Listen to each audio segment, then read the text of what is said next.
All right, good evening. I'm going to call to order the regular meeting of the City Council for March 10th, 2026. Please call the roll.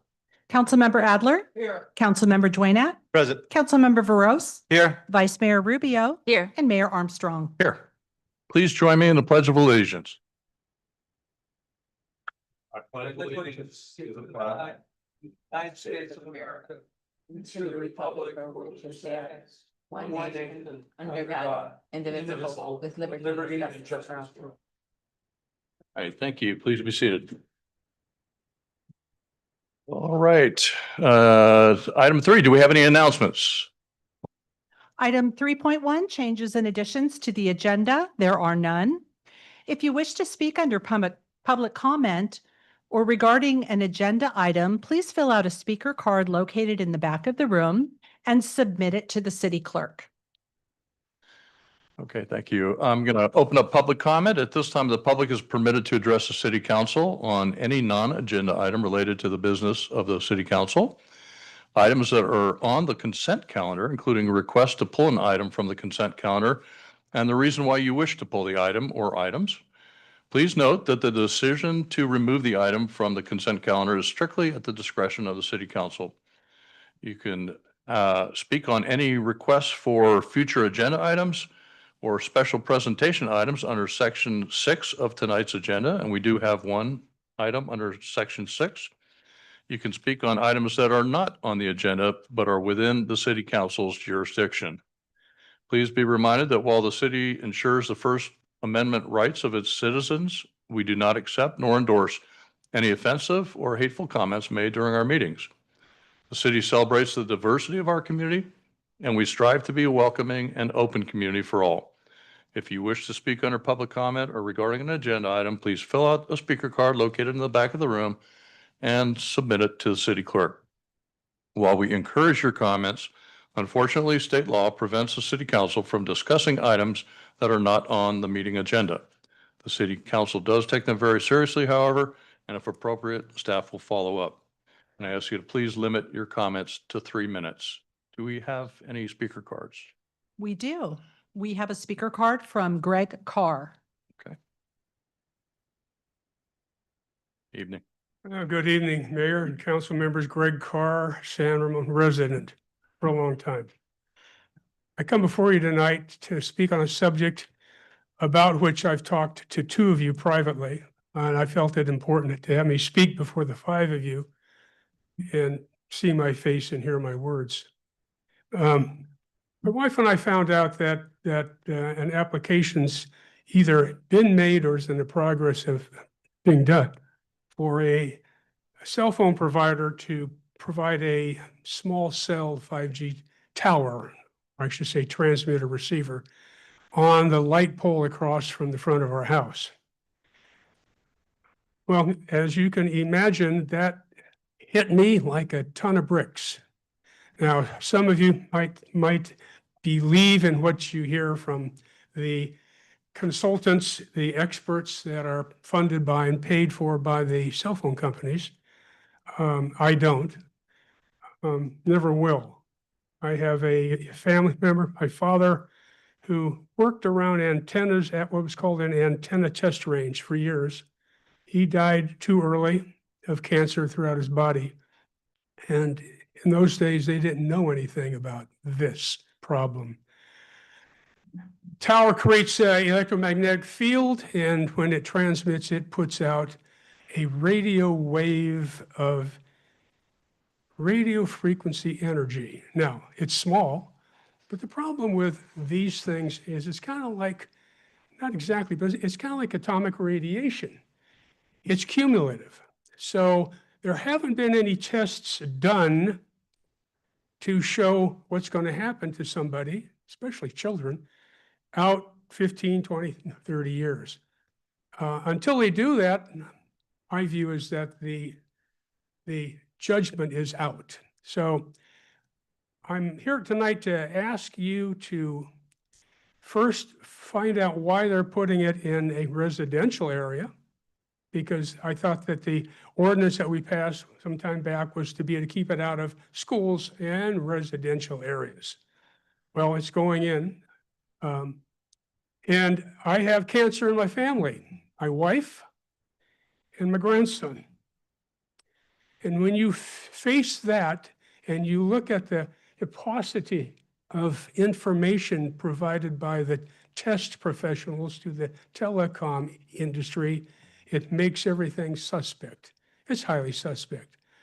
I would ask you collectively to consider helping me, excuse me, not me. I'm not going to ask for anything from any of you, but my wife, my grandson, and the other little kids that live within a 250-foot radius of that small cell tower. I think it'd behoove us to perhaps put up a little resistance to try to show them that placing this in an area of homes, thank God, not a school yet, is not right. So, but as I said, I won't ask you for it. I don't count. They count. Thank you. Thank you. Next speaker, please. There are no other speaker cards, but we did receive written public comment from Himnishu Narula for item 4 and 2 items on the consent calendar, item 5.4 and 5.5. That public comment is in front of you and in the red binder in the back of the room. Okay, thank you. I acknowledge that public comment in our packet. All right, then with that, I'm going to close public comment. We'll move on to item 5, the consent calendar. Does any council member wish to pull any items on the consent calendar? Okay, hearing none. Can I get a motion for the consent calendar? So moved to approve the consent calendar? A second? Okay, motion Vice Mayor Rubio, second by Councilmember Veros.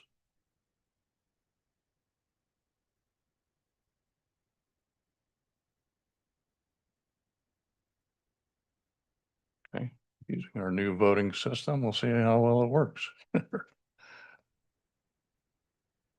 Okay, all right. Okay, motion passes unanimously. Then we will move on to item 6, special presentations. And I have that. We're going to have a proclamation declaring March 2026 as American Red Cross Month. So Diana Graham, are you here? Oh, okay, great. Why don't you come on up here by the podium?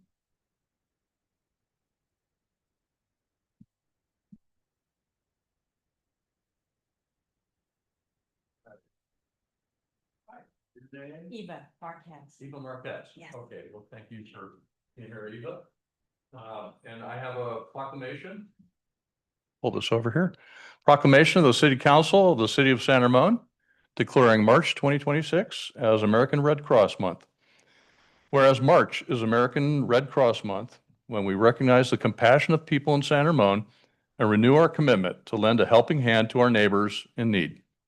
And whereas American Red Cross volunteers have stepped up to deliver relief and care across our country and around the world, bringing out the best of humanity in times of crisis, as Clara Barton, founder of the American Red Cross, did over 140 years ago.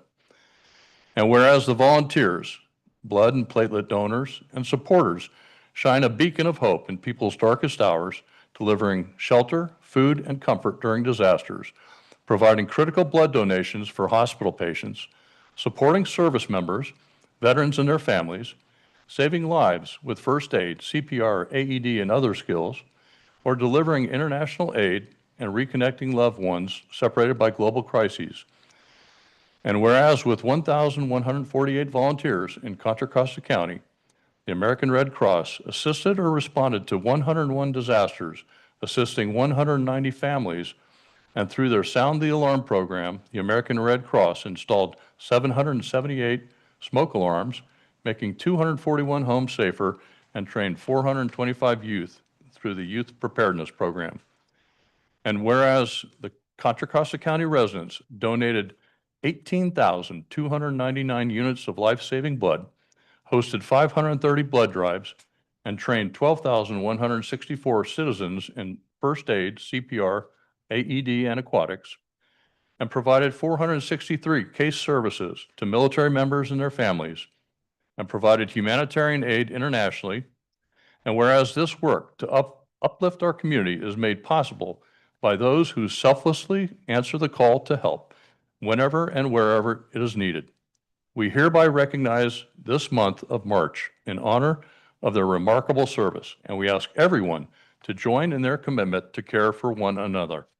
Now therefore be it resolved that the City Council of the City of San Ramon does hereby declare March 2026 as American Red Cross Month and encourages all citizens of San Ramon to reach out and support its humanitarian mission. Signed, Mark Armstrong, Mayor, City of San Ramon. Okay. I think we're going to get a picture here with the, sure, come on up. Absolutely.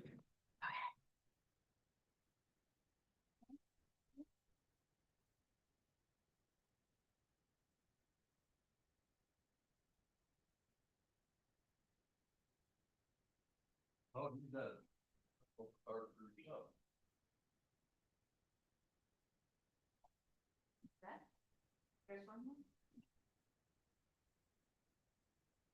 All right, thank you.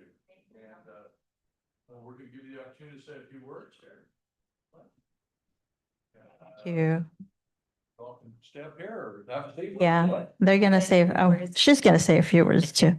So thank you, Mayor Armstrong, Vice Mayor, council members. Thank you for giving us the opportunity to be here during Red Cross Month as we honor the Red Cross to continue with our commitment to provide services throughout United States and globally. It's been really a pleasure that we have the opportunity to partner with the state of San Ramon and to continue with the Red Cross mission. When help can't wait, we do it during emergencies. We are out there and delivering our services, and we're not able to do that without your support and also the volunteers that we have. So we're so grateful. We have in San Ramon, we responded to 2 fires just within the last year and helped about 10 families, and we did the sound the alarm. We went to 3 different homes and installed 10 smoke alarms, and we're hoping to increase that this year. And then we have our Red Cross Club, which is the largest in the Bay Area. Actually, there are 300 membership, and through the San Ramon Doherty Valley High School. And we have club officers, and they continue to deliver their services. And I want one of their spokesperson to speak about their club. You want to speak? Hi, everyone. Thank you so much for having us here. We're internally grateful for having DB Red Cross support and be a part of this this meeting. My name is Megan. I'm the secretary of DB Red Cross, and our club has been established in 2020 and has almost over 200 members so far. Yeah, and I'm the vice president of this club. Thank you so much for having us here to accept this honor. I wanted to provide a bit more about our club. We host monthly meetings and biweekly events with the over 200 registered club members that we have, as well as our events focus mainly on the Red Cross's 5 lines of service. And then this year specifically, we notably had registered or certified over 40 youth volunteers in CPR training, which was very great, as well as are hosting our first club run blood drive this year, which is actually this Saturday. So I just wanted to thank you, Council, for having us here today. Thank you. All right. Thank you so much again for the opportunity, and have a great evening. All right. Thank you. And let me see if any, before you leave, let me see if any of our council members have any comments they'd like to make. I see Councilmember Adler. Yeah, thanks so much for being here and recognizing the importance of the Red Cross, not only here, but throughout the United States and other places in the world. And my father used to, besides teaching at Foothill College in Los Altos Hills, he used to volunteer at the Red Cross station. They're right across from the train station near, Stanford Shopping Center. There was I think maybe still there, a Red Cross station there, and he would train people in CPR, and it was very important to him. So, my family has appreciated the Red Cross for many years, and thanks so much for being here. Appreciate it. All right. Down here, Councilmember Swinett. Thank you, guys. Really appreciate it. All I have to say is I hope you guys stay together for a very long time and remember these connections and build your network. So congratulations. Thank you. All right. Councilmember Brother. Congratulations on Red Cross Month. Thank you. Appreciate all your services locally, nationally, as well as internationally. Your organization plays very important role, especially the world, what's going on today across the world, right? So, and I'm very glad to see you being part of this, your program.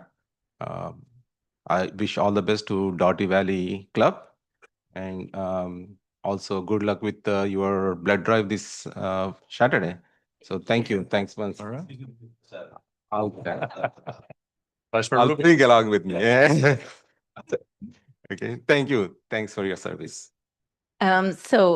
Sorry. Go ahead. So I just wanted to say again, yes, of course, I'm going to echo what everybody has said. Thank you for everything that you're doing. And it's not, you know, I don't know, I'm sure you may or may, I'm not sure if you realize it, but you are truly a beacon of hope in a time of distress for people. And I can't underscore how important that really is. And I'm very proud to see that there's a Doherty Valley Club, because you are building a bench for the future. This is really a community effort. Everything that we do, and really what's made San Ramon a great place to live, is the part that all of you play, that we all play in making this community what it is. So truly, I just want to say thank you. You are all wonderful leaders in your own right, and can't wait to see all the great things you'll do in the future. I really appreciate it. Right. And I'll just echo those comments as well. Thank you all so much for all that you do. I've had the opportunity to see the Red Cross in action many times over my careers, to include in the Army, you know, helping out soldiers with emergency communications or financial aid, or deployed to places like Guam and Saipan, you know, helping out with distributing cleaning supplies or food after typhoons, or some of the fires and flooding that we've had in California or across the country, with some of the sheltering sites and the mass feeding operations. You do so much in so many places, and not just the, you know, blood donations are important. I give blood. I will admit I give blood in Pleasanton. It's closer for me at the Pleasanton Red Cross, but I know you do a lot of great work for Contra Costa County and for our San Ramon community. So again, just thank you for all of that. And thanks for being there, and often being there before any other state or federal help is there. Red Cross is on the ground helping people out in times of need. So thank you very much.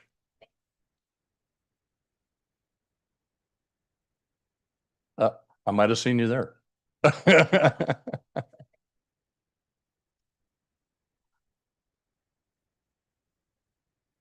Okay, thank you, Eva. Thanks, ladies.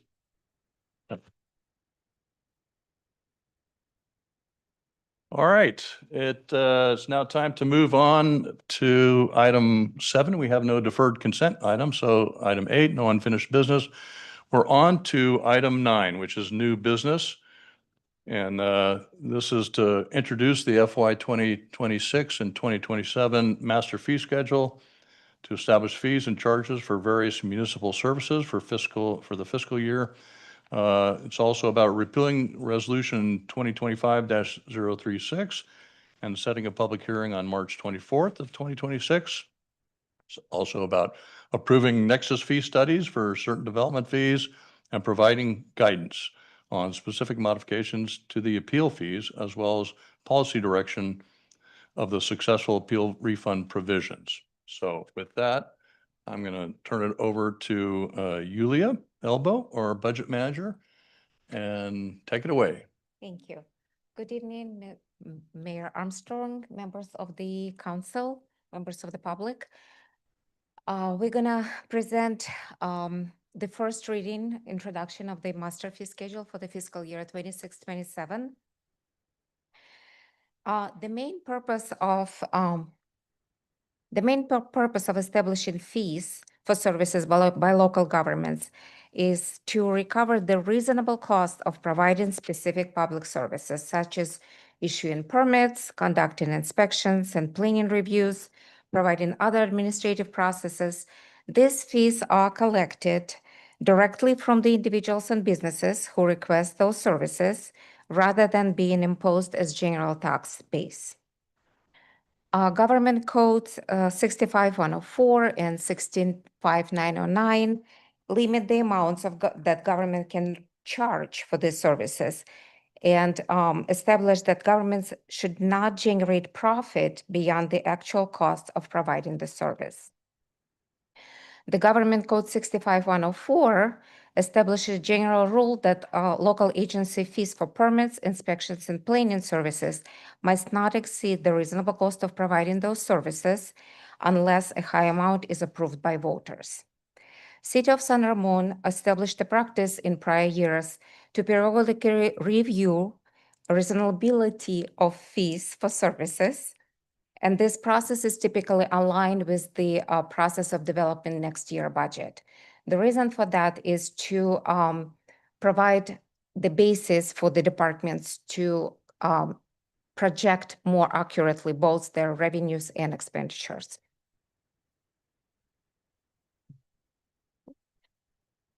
Depending on the type of the fees, they could be adjusted or not adjusted in various ways.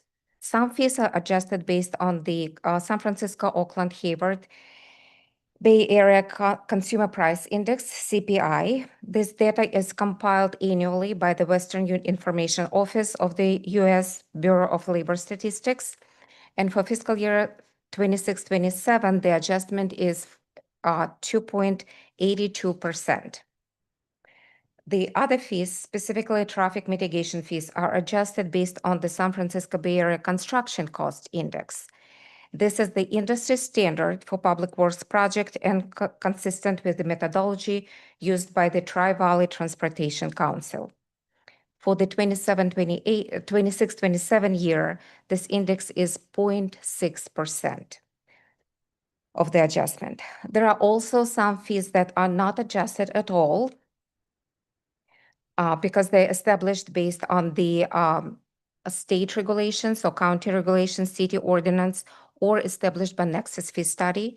And some fees are based on the actual cost of labor or market rates. From all the fees that are included in the attachment to this staff report, there are a total of 1,008 fees. 48% of them stayed unchanged because of the reasons that I just noted. They are already set out by some other regulations. 51% of the fees were adjusted by either 2.82% or CPI index. And 1% of the fees, total of 10, were added by the Parks and Community Services. There is a specific section of the fees that our city charges. These are development impact fees. They are regulated by the Mitigation Fee Act AB 1600. And this act sets specific requirements that cities must follow in establishing, increasing, or decreasing, and imposing on developments. The Mitigation Fee Act ensures that development impact fees are fair, justified, and used only to fund public facility needs because of the new developments. The key principles of the Act is to establish a nexus, which is set reasonable relationship between the development projects and the public facilities needed by the fees, establish proportionality between the amount of fees charged and the impact of the development, and also provide for transparency and accountability, requiring local agencies not only account for those fees, but also report in a very specific way. The amendment to the Act, AB 602, requires also for the public agencies to conduct nexus study not at least every 8 years. The latest fee study was conducted in 2017, and in 2025, the Community Development Department engaged consultant David Tolson and Associates to conduct the new Nexus fee study to establish reasonability of our fees. The fees that were included in that study were fees, non-development impact fees, two types of non-development impact fees. General plan recovery and zoning ordinance fees. They are to offset the cost of updating construction-related plans and programs. And technology fee. This fee addresses cost of technology programs used by the city. The other fees that were included in that study were open space development impact fees. Let me back up. The other fees were school age child care fees. These fees support facilities that are owned by the San Ramon Valley Unified School District and provide services for the school age children. Parkland dedication fees. These fees are to develop parklands and again, to improve the quality of life of our residents and satisfy demand for the parkland that exists in the community. The other fees is park and recreation facility impact fees. These fees are the purpose of these fees is to support facilities for recreation and maintain their usability. Open space development impact fees designed to provide resources for preventing open space land areas for the benefits of the residents of San Ramon. Public art fees designed to generate fund for public arts and projects within the city. Affordability housing linkage fees for non-residents. This fee establishes connection between new non-residential land use and those new workers that will be engaged in working in those new developed non-residential facilities, and residential affordability housing fee in lieu fee. This fee is provided as an alternative to developers of affordable units, to construction of affordable units when appropriate and consistent requirements are met with the city's Inclusionary Housing Ordinance Act.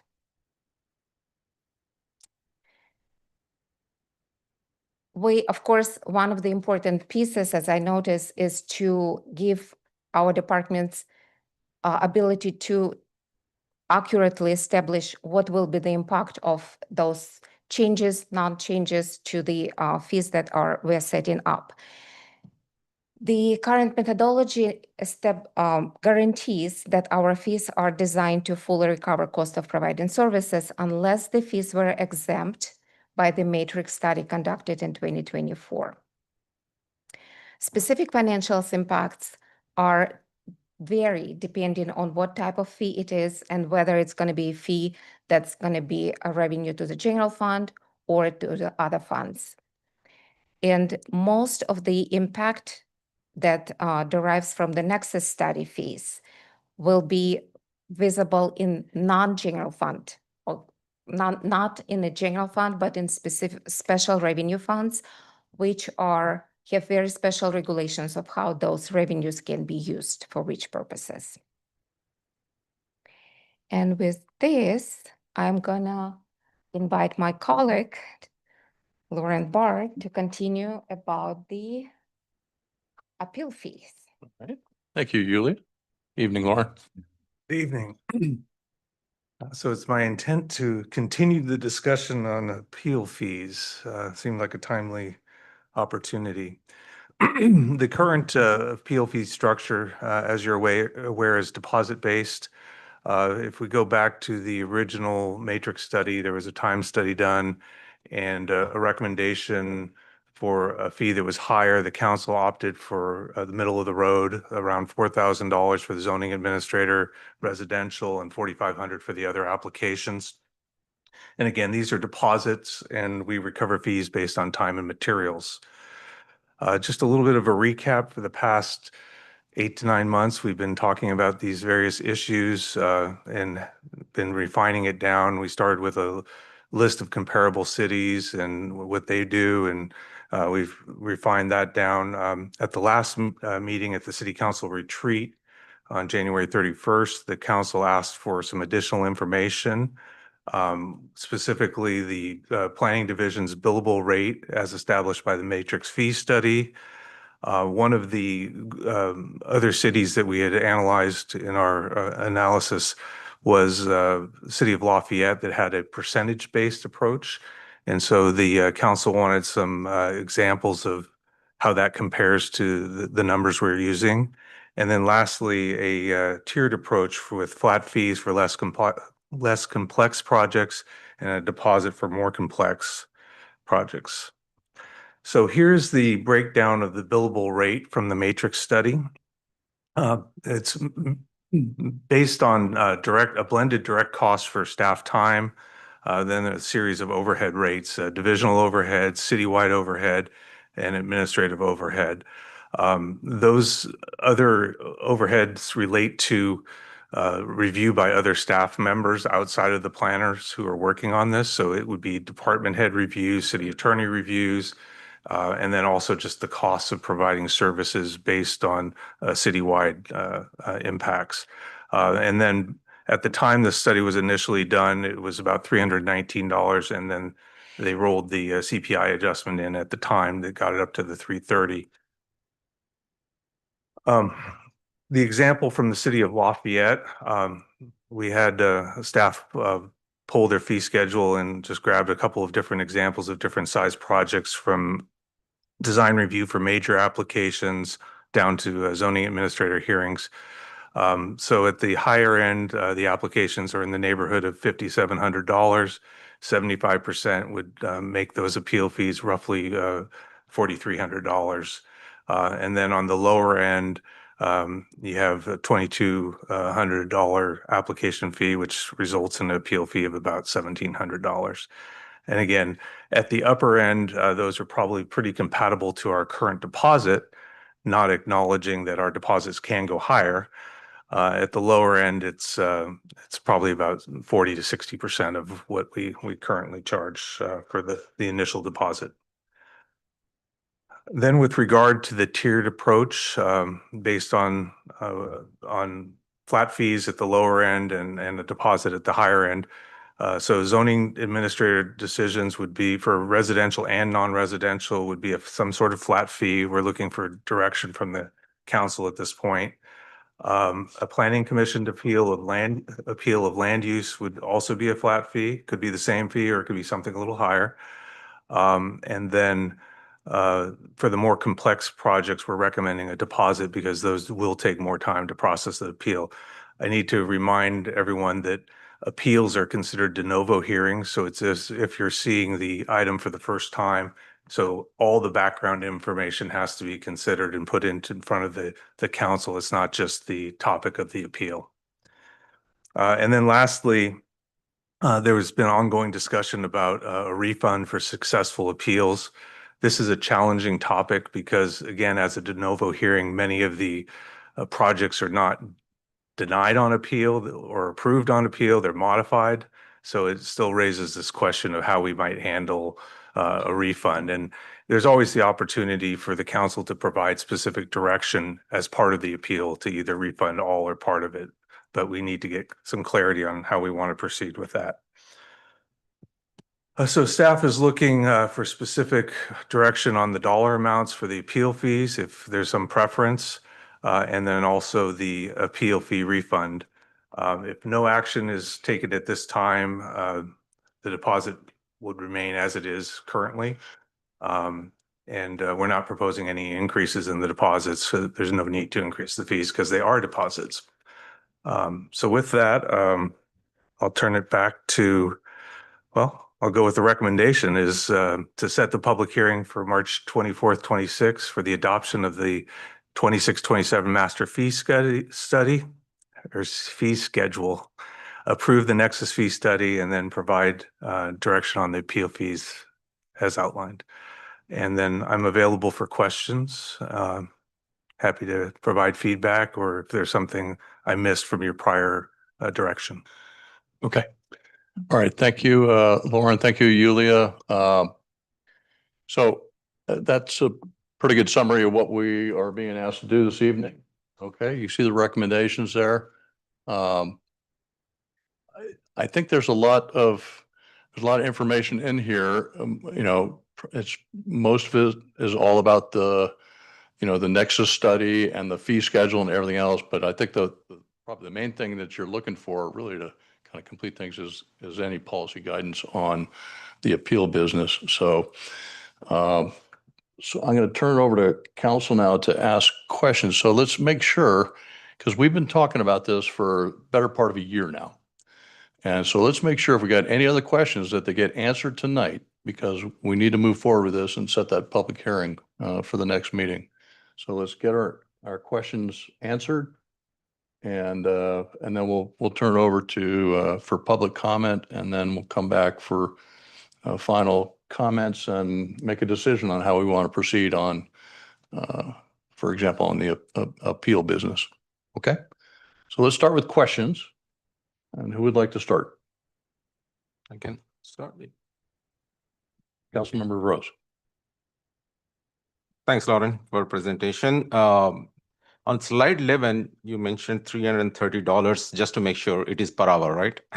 I know Yes. it's just to make sure. Yes, and Okay. that's a fully loaded charge. Charge, okay. Yeah. And now, for the tier system that we talked about, yeah, here, so zoning administrator, so is it possible to get some guidance on how many, I know we cannot put the number of hours or something, but it depends on case by case, Yeah, right? so the original recommendation for the appeal fee that was done by the Nexus or the Matrix study was 21 hours was the time study for that, which resulted in a fee of approximately $6,800. And that was the original proposal 2 years ago when the Matrix study was proposed. Council backed that down to the $40,000 or $4,500 range. And again, that's it's purely within the discretion of council to go flat fee or deposit.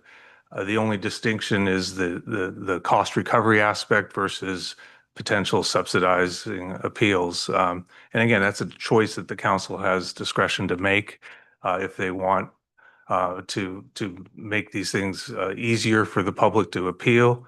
That's within your discretion. I will also remind the council that we have the call for review provisions where a member of the public can get one member of the council to agree to call something up, and then they're not charged anything, and the city absorbs the costs of that appeal. Oh, okay.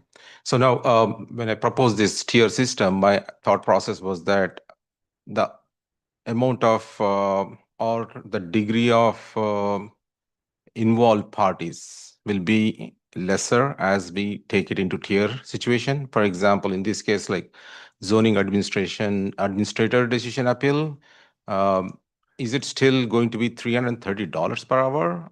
The billable rate is the billable rate. It's just how many hours something would take. And the idea would be that some of the simpler ones would be less than the 21 hours. It might only be 12 hours, for example, but it's really hard to say unless you understand the nature of the appeal, because every appeal has its unique characteristics. So it's very hard for us to give you an exact number.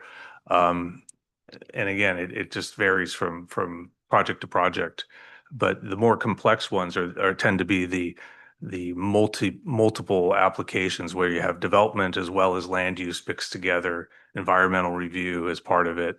And so those require additional time to respond to appeals in that case.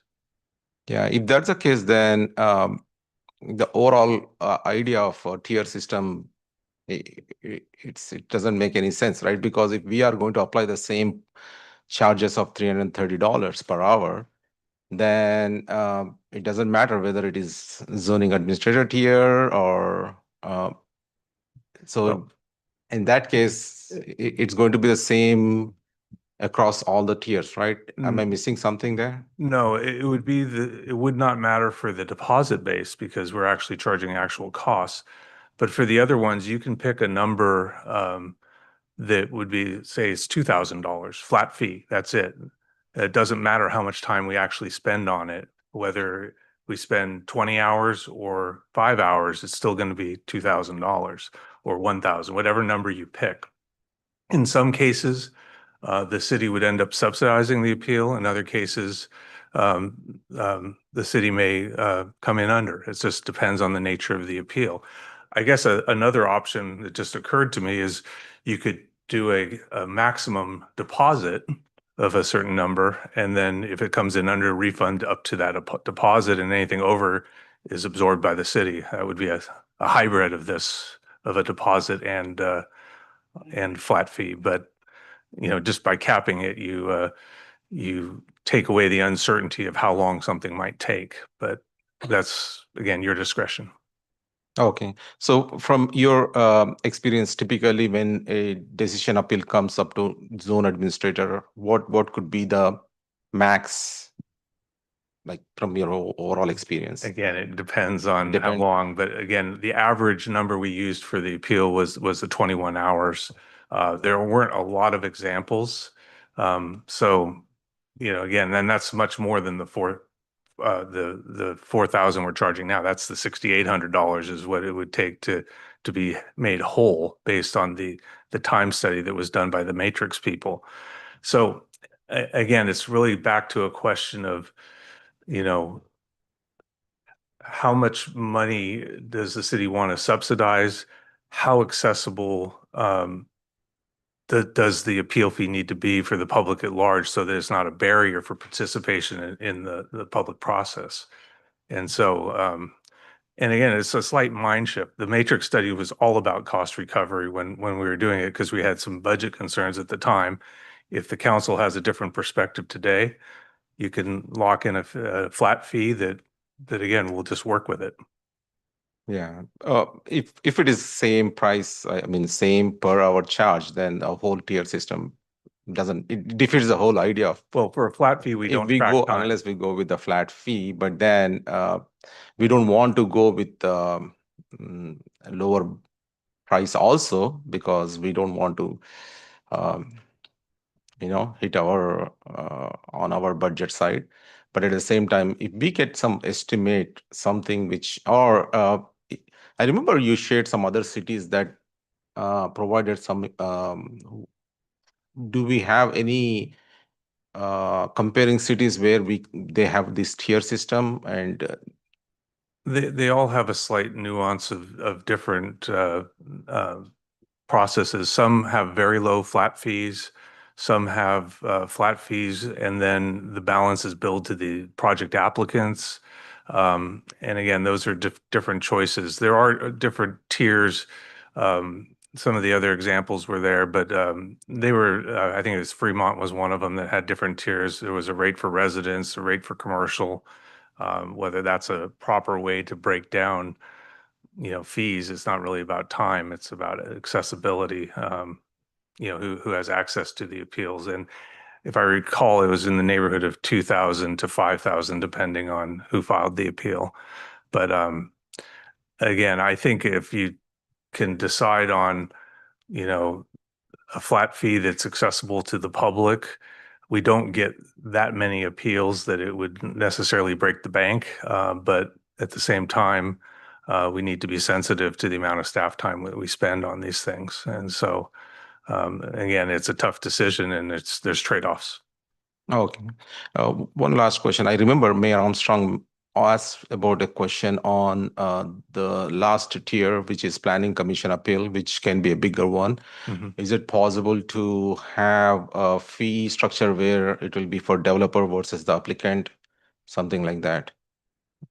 Well, if it's a deposit, it wouldn't matter because whoever files the appeal would be billed for it.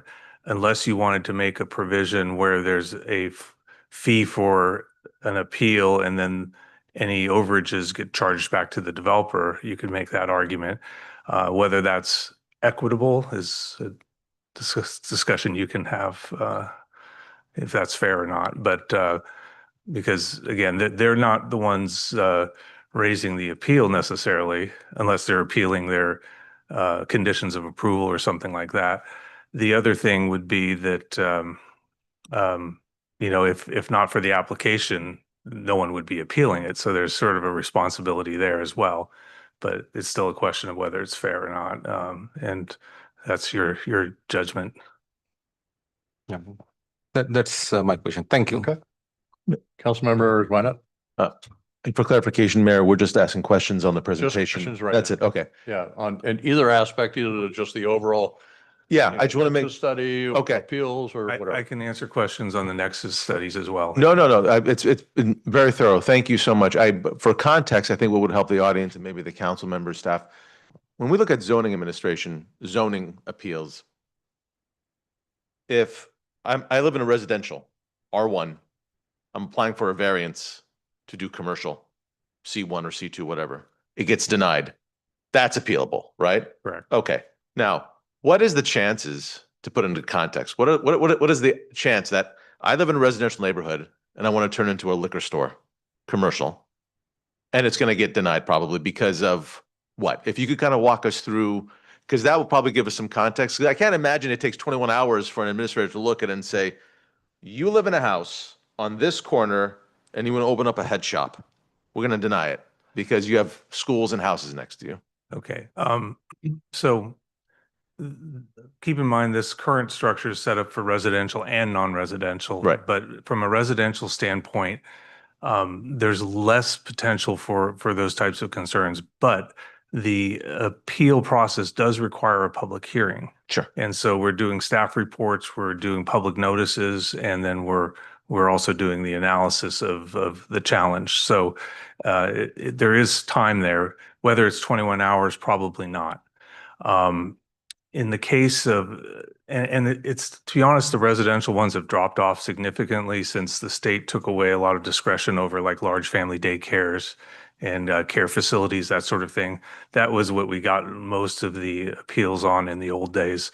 But now we have no discretion over those uses, so there's less of those types of appeals. It would typically be someone upset about, could be a residential addition that they feel is too large and or violated some standard that the city might have made a mistake and they want to challenge that. It could be someone wanting to do a commercial home occupation use that was denied or not supported. They could appeal that. But again, it does take time and hearing and public notices. And again, it just depends on the complexity of what's being appealed. Right. And in the city court itself, it's mostly commercialized, right? Correct. So, okay. Well, it's becoming more It's become residential. more residential. Got it. Okay. Yeah. Okay. Thank you. I appreciate it, Lauren. Okay. And then down this side, any questions, Councilmember Radler? Yeah, there was a brief mention of an appeal, either modified or full, and I don't know how much study has been made on who does, how often the modified appeal, takes place. I mean, I'm not an attorney like Robert, so I don't know what the courts do generally, but is that something you see very often? Because, I mean, you may win, but not on every aspect, so. Right. In my experience with the city, there's been very few that have been outright denied. More often than not, in the appeals or the call for reviews that are initiated by council, the projects end up getting modified. We discussed at one of the prior meeting, Iron Horse Village as an example. There were some changes to sound walls and landscaping and then affordable housing provisions. So the call for review wasn't necessarily to deny the project outright. It was related to some of the characteristics of the project. In other cases, developers have appealed their conditions of approval, that we put a condition on that they don't like, they don't think is fair, and either that would be upheld or denied. And in those cases, I'm not sure you'd want to give 100% refund to a developer that's unhappy with a condition that's required, even if they won, but that's up to, again, the council to decide. Okay, thank you. All right. Vice Mayor Rubio. Okay, so my question is just more to provide information to the community because I think sometimes there's really a misunderstanding that there's the assumption that we are ourselves wanting of all this development or something all of a sudden. And I think that a lot of people don't understand how the RENA cycle works. The fact that we have a mandate to develop 5,111 units and prepare for that during this cycle. And I know there's important bills, that have shaped what we're doing, such as SB 330 and SB 131 more recently, and AB 130, all of which are intended to streamline development. If you could, for the knowledge of the community, explain to them some of the key bills that are shaping what we're doing and why that's important. And if we don't comply and we don't show good faith, what could happen? Okay, while it's related to the development impact fees, it's not directly a cause and effect, but I'll Right. touch on it a little bit. As you're aware, the housing numbers get sent down from the state to the Association of Bay Area Governments. Through a methodology, they assign it to the cities. And so we get what's called a RHNA, Regional Housing Needs Allocation. And our obligation under that is to plan for housing. City doesn't build housing. We just plan to where it can be accommodated within the city. State law has been continuing to be refined over the last 5 years to streamline it. As you mentioned, we have SB 330, which limits the number of hearings. It locks in fees at certain points. And then there's been any number of modifications to environmental reviews, exemptions that also streamline the process. So, we are limited in our ability to review projects primarily to what are referred to as objective design standards. So we have to make sure the standards that we have in our codes explain how a project can be approved so that a developer can come in and say, okay, I've checked the box on this, this, and this. We meet your standards. You should approve us. And generally speaking, we're compelled to do that unless there's some health safety issue or something that wasn't foreseen that would make that not possible. In addition, the streamlining process, density bonus provisions that allow for projects to go larger than what zoning would normally allow in terms of density also has provisions related to concessions and waivers. So if a project were to propose a higher degree of affordability consistent with our inclusionary standards that we have, they can up the very low income number of units. They're entitled to concessions and waivers that would allow them to deviate from current standards in the city. So let's say they needed a little additional height on a retaining wall, or they needed a setback waiver. They can get that under density bonus because they've provided higher level of affordability consistent with state standards. Therefore, they're entitled to basically the benefit of the doubt in terms of their project. And so those types of concessions and waivers, and they also apply to parking standards as well, make it very hard to say no to projects. And so, we go through that process of reviewing them consistent with the standards and ultimately making recommendations. Now, through the conditions of approval that we put on there, we also have the ability to collect impact fees. And the impact fees are looking at the incremental increase of the units that are being added, so the residential impact. And we have standards and programs within the city that have relationships to population. So we look at population being added and what's the impact of parks, what's the impact of open space to facilities. And under state law, we're allowed to collect a proportional amount of money to offset the impact of those based on our current standards and our current programs. We can't collect money on what we think we'd like to do in the future. we have to match what's going on right now in terms of the levels of service. And so we do collect those types of fees through the conditions.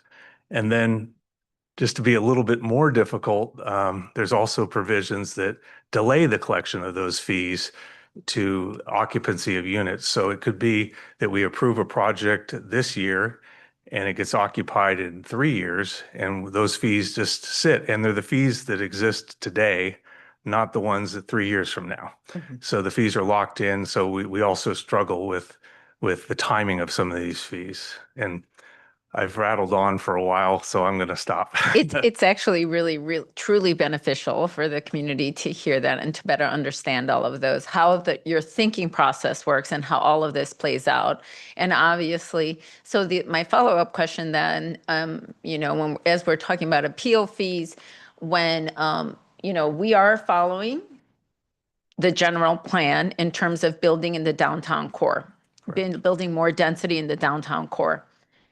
If what would happen if we, for whatever reason, there's ongoing persistent appeals and projects are being perpetually delayed?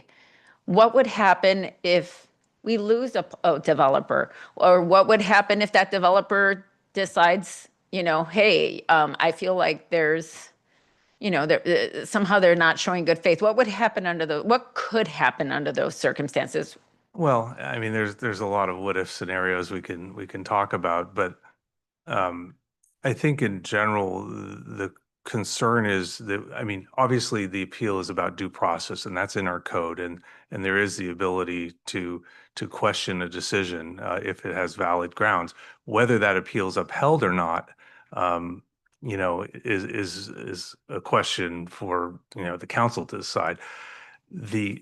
The appeal in and of itself doesn't delay development applications that much. You're talking 45 to 60 days probably in terms of our needing to get a decision. But what it also does is it potentially opens the door to lawsuits. If someone still disagrees with the decision of the council, you can then end up in court over it, and that can take years. I mean, we're still in litigation over Marketplace several years later, and so those things will definitely delay projects.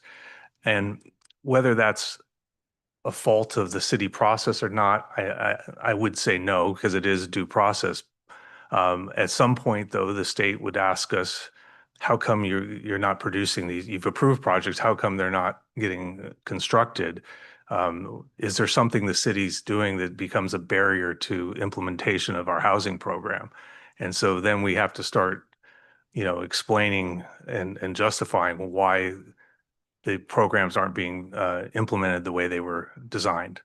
And so, then it becomes a dialogue with the state as to, what remedies are, what processes can we go forward to make it more streamlined.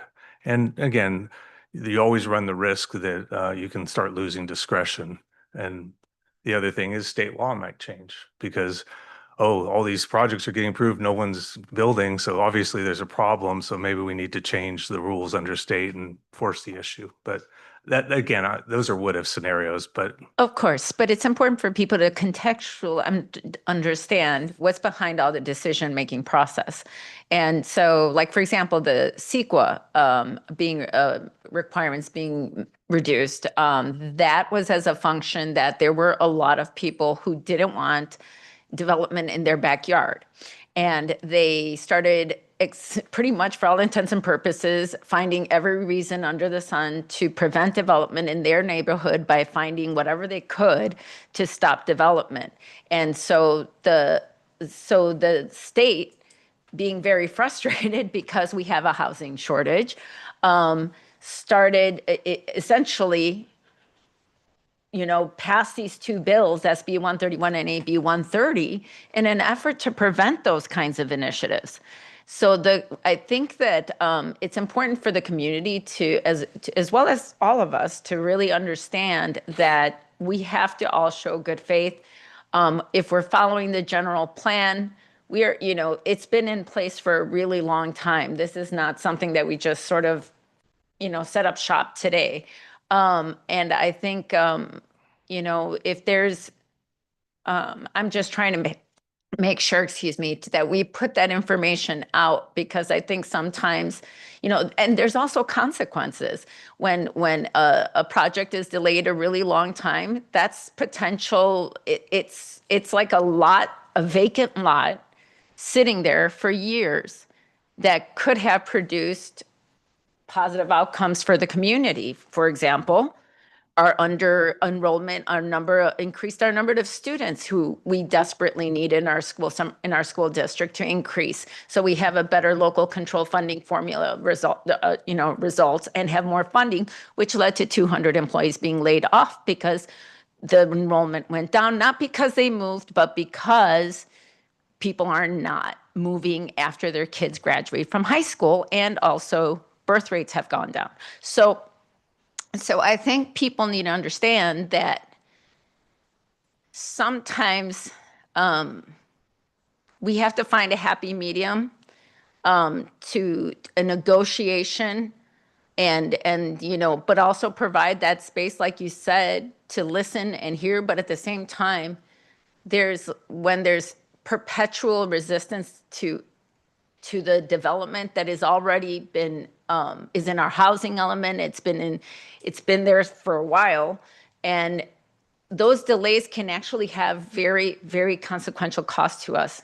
I mean, they're just really, infill mixed use development, everybody knows is the best thing we can do for environmental reasons on many levels, just not only for, and also attracts younger families, younger people who want to shop and live in San Ramon.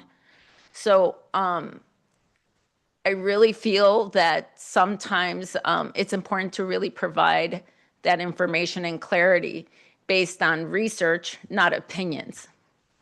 So thank you. All right, thank you. And I've got no additional questions at this time. So you have another question? So, is it like Nexus study also we have the questions right now, or? I thought it's- Absolutely, okay. yeah, everything. Okay. Nexus study. Okay, so, yeah. So, on the Nexus study, mentioned like 52%, we are, before I get to that one, how often we do this Nexus study? Like, Well, in the past, it's been probably every 6 or 7 years. The last one was done in 2017, Kaiser Marston study. And so we just initiated this last one, I think it was late 2024, 25, and now we're updating it under the new provisions of AB 1600 as modified by AB 602. You're required to do it every 8 years. every 8 years, right? Yeah, and so we're about at 8 years now. But we're in process. So. Okay. Now, if we are taking CPI, which is of 2.82%. So this is for this year we are taking the CPI? So this CPI, again, we are following the process that's been historically followed, right? The CPI is an average rate from 2024. Because when we develop the fees, we need to have a history of 12 months. And that was the whole year when we had the history. And when we were developing fees for 25, 26, we were using the index from 23, and it's an average index of monthly changes of the CPI index. Okay, so this is average of It's from average. 24, because if I remember right, during the COVID, it was like something like 7 point. It was pretty crazy number. Right? Got pretty high. I don't Yeah, know the exact. so that's why I'm surprised it's such It was a an outlier for sure. Okay, so now 52% of those we already made it to meet with CPI, but 48% of those you mentioned that we cannot touch them because of whatever the. Yes, certain fees that we have in our fee schedule, they are set by either state laws or regulations from the county or our city ordinances, and they cannot be changed until those provisions will change. Okay, are there any of within that number or within that 48%, are there any of them which we are not able to recover 100%? That's an interesting question. So we are following the methodology that we've used before. We can discuss the change the to develop a change the methodology, but again, we need to look at it from the perspective of the cost recovery, that we are not making profit. It's one of the provisions that we need to make sure we are following. If we look at the rate of, let's say, the fees are growing with a 2.82%. Just last week, we had a spike in gas taxes. So we already know that next year, most likely, we're going to spend much more money on our vehicles for police, for public works. Will this 2.82% cover the increases or not? Yeah, because yeah, that's why I want to understand what is the impact on But at the same us time, if we are so, not able to. When we develop in budget or develop in certain fee schedule, we are using the information that we have at hand on hands. We Yeah. cannot predict what's going to happen tomorrow. So yeah, let's find out if we have any of those items that we are not able to. I mean, if it is small difference, it's not a big deal. But if it is a big number, then we need to understand what is our impact on those, Definitely. and what Get could back to be you on those. different avenues that we can figure out to make sure we get 100% recovery on those, if there is option. So that will be nice.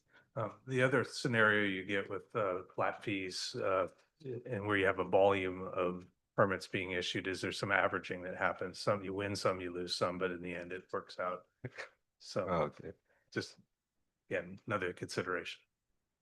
Yeah, so at least we need to get that number so that at least we know what is the impact that we are going to hit, because we are not able to get 100% out of those recovery. And one more thing, one more item which was mentioned about is the technology and automation fees, right? So we want to increase by 4.74%. Now, is that expectation that once we move into the new technology, that's I think in the consent calendar, I remember seeing Calista, what is Catalyst CRM software, right? So once Catalyst, yeah, Yeah, no, it's CRM so it's software. going from 4.6% to 4.74%. So it's a minor increase, but that's covering the existing programs that we have. So it's like our GIS system, it's our permitting system over several years. And again, it's software, it's the plan check software we use, and those are ongoing costs. And so that percentage is tied to the building permits that are issued, and those are the software that we use to issue the building permits. So there's a direct proportionality in relationship to that. But the cost increase is just representing the change in cost. over Change in time. cost. And it is not like from 4.64 to 4.74. It's pretty not a minor, trend. but Minor, but is there, is it possible, can we measure that, how it is improving our service? well, I can tell you, it's a little hard to quantify sometimes because we're into a different paradigm in terms of how we process things. We are doing a lot more digital review. All of our plan checks are digital these days. We don't get hard copies of paper anymore, very rarely. So we've had a lot of efficiency increases in terms of how we process and review building permits, as an example. But I don't know how we would necessarily quantify the time savings that we have on that, and how that would translate. It definitely is saving resources. I mean, we used to have, pallets of plans, huge plans that, once the plan check's done, toss that and go to the next one. Now everything's digital versions and it's much quicker. The building inspectors are using iPads to do their inspections. They can pull up plan sets. And so there is some efficiency there, but is it that much faster than looking at a plan that the developer has on site? It's hard to tell. I don't have a good answer for you. And I'm not quite sure how we would set up that study, but we could probably talk to somebody about how we might look into that. Sounds good. Oh, I'll just give one quick example. Like if you want to get a business permit in Pleasanton, in one day you can get it. But when we apply in San Ramon, it takes 5 days. So, and also the cost in Pleasanton is $50, whereas here it is 150, if I remember right, or definitely more than that. So are we able to get somewhere from 5 days to 1 day? That's what the CRM software is going to help us. That's why we want to go to this new software, or Well, I think it's also not just a question of how fast it is, but it also has to do with staffing capacity and a number of projects in the queue. I mean, our time delays in terms of getting to processing is actually very good. It's consistent with our standards. It's not 1 day, but you know, it's within the 10-day period that's established in our frameworks. But you know, again, we have a lot of development applications. The other thing that has been happening is because we've gone to online submittals through the portal that we have. I'll give you an example. Is, you know, we're all caught up Friday.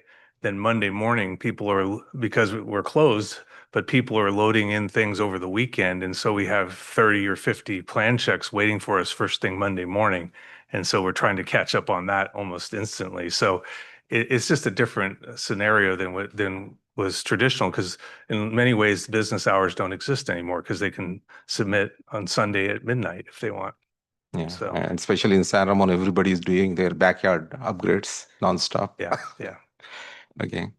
So thanks. Those are my questions. I did come up with just a question for clarification. Prior to the matrix study, so that was like 2024, some of the costs that we had, some of the fees that we had been around for a long, long time. So we did not have a CPI or a CCI adjustment, you know, a rider at that time, a adjuster, did we, until the matrix study? There were some of the fees that had, at least the impact fees, had adjustments built into them. I don't believe the general fee schedule as a whole had it built in at that point. But yeah, there were specialized fees that had that built in.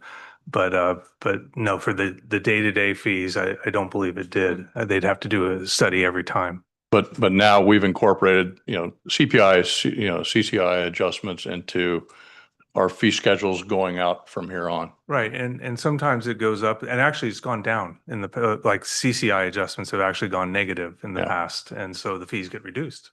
Yeah. So, That was also recommendation of that study. yeah. Set them at that point and then use those indexes. Yeah. Okay. All right. Thank you. All right.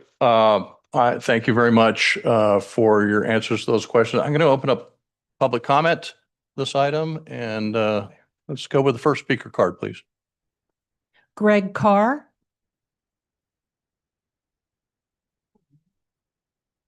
Greg Carr, San Ramon President. I want to reintroduce you to a couple and their 4 kids that I talked about in January, I think. Their names are Rocio and Francisco, and 4 children come from Chihuahua, where they saved their money so they could come across through the front door. They did, came down Fremont area, settled apartment, worked hard, saved more money, and they were able to buy a little 3-bedroom, 2-bath place in San Ramon, 1,450 square feet. And there was an open field across from it. And they said, oh, this will be great for the 4 kids. Not knowing how the system works, they don't know you from Adam's office. They bought the house and they thought they had it locked in. One day, all the construction equipment shows up across the street.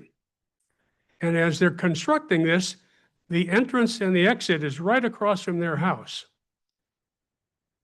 They don't have any idea. What can they do? Why did this happen to me? So they talked to a neighbor who knew something about it, contacted planning department, found out that there was a $4,500 deposit, not fixed, but a deposit that could be used to appeal this to the city council, because it was decided by a planning commission that didn't really understand what they were approving. So he go down, they talk to the planning folks, and they're told, yes, this is just a deposit. It could go more. And, you know, given what we see tonight, $330 blended fee times 21 hour average, what is that, $6,930? Well, Rocio and Francisco are just barely making it.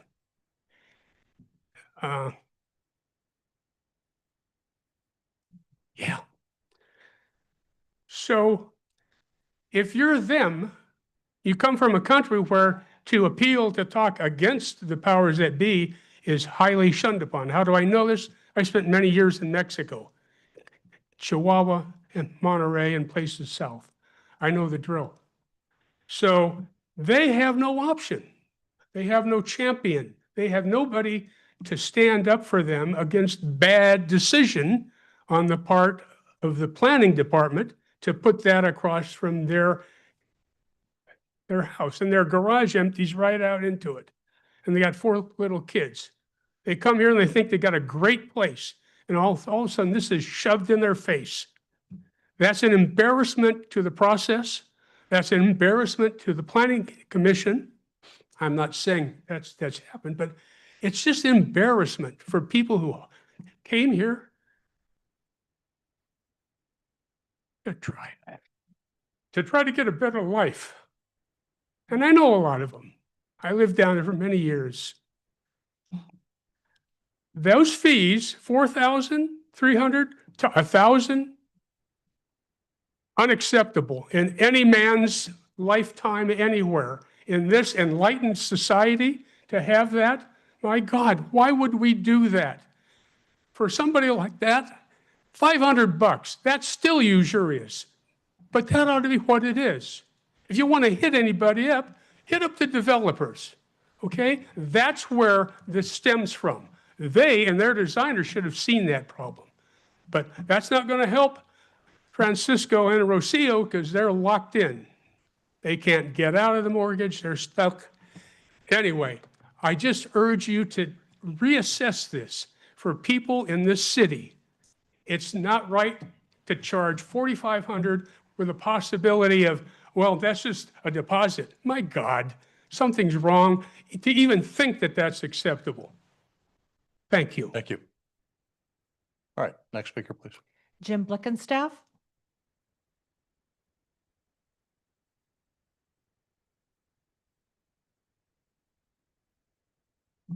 Good evening, council members.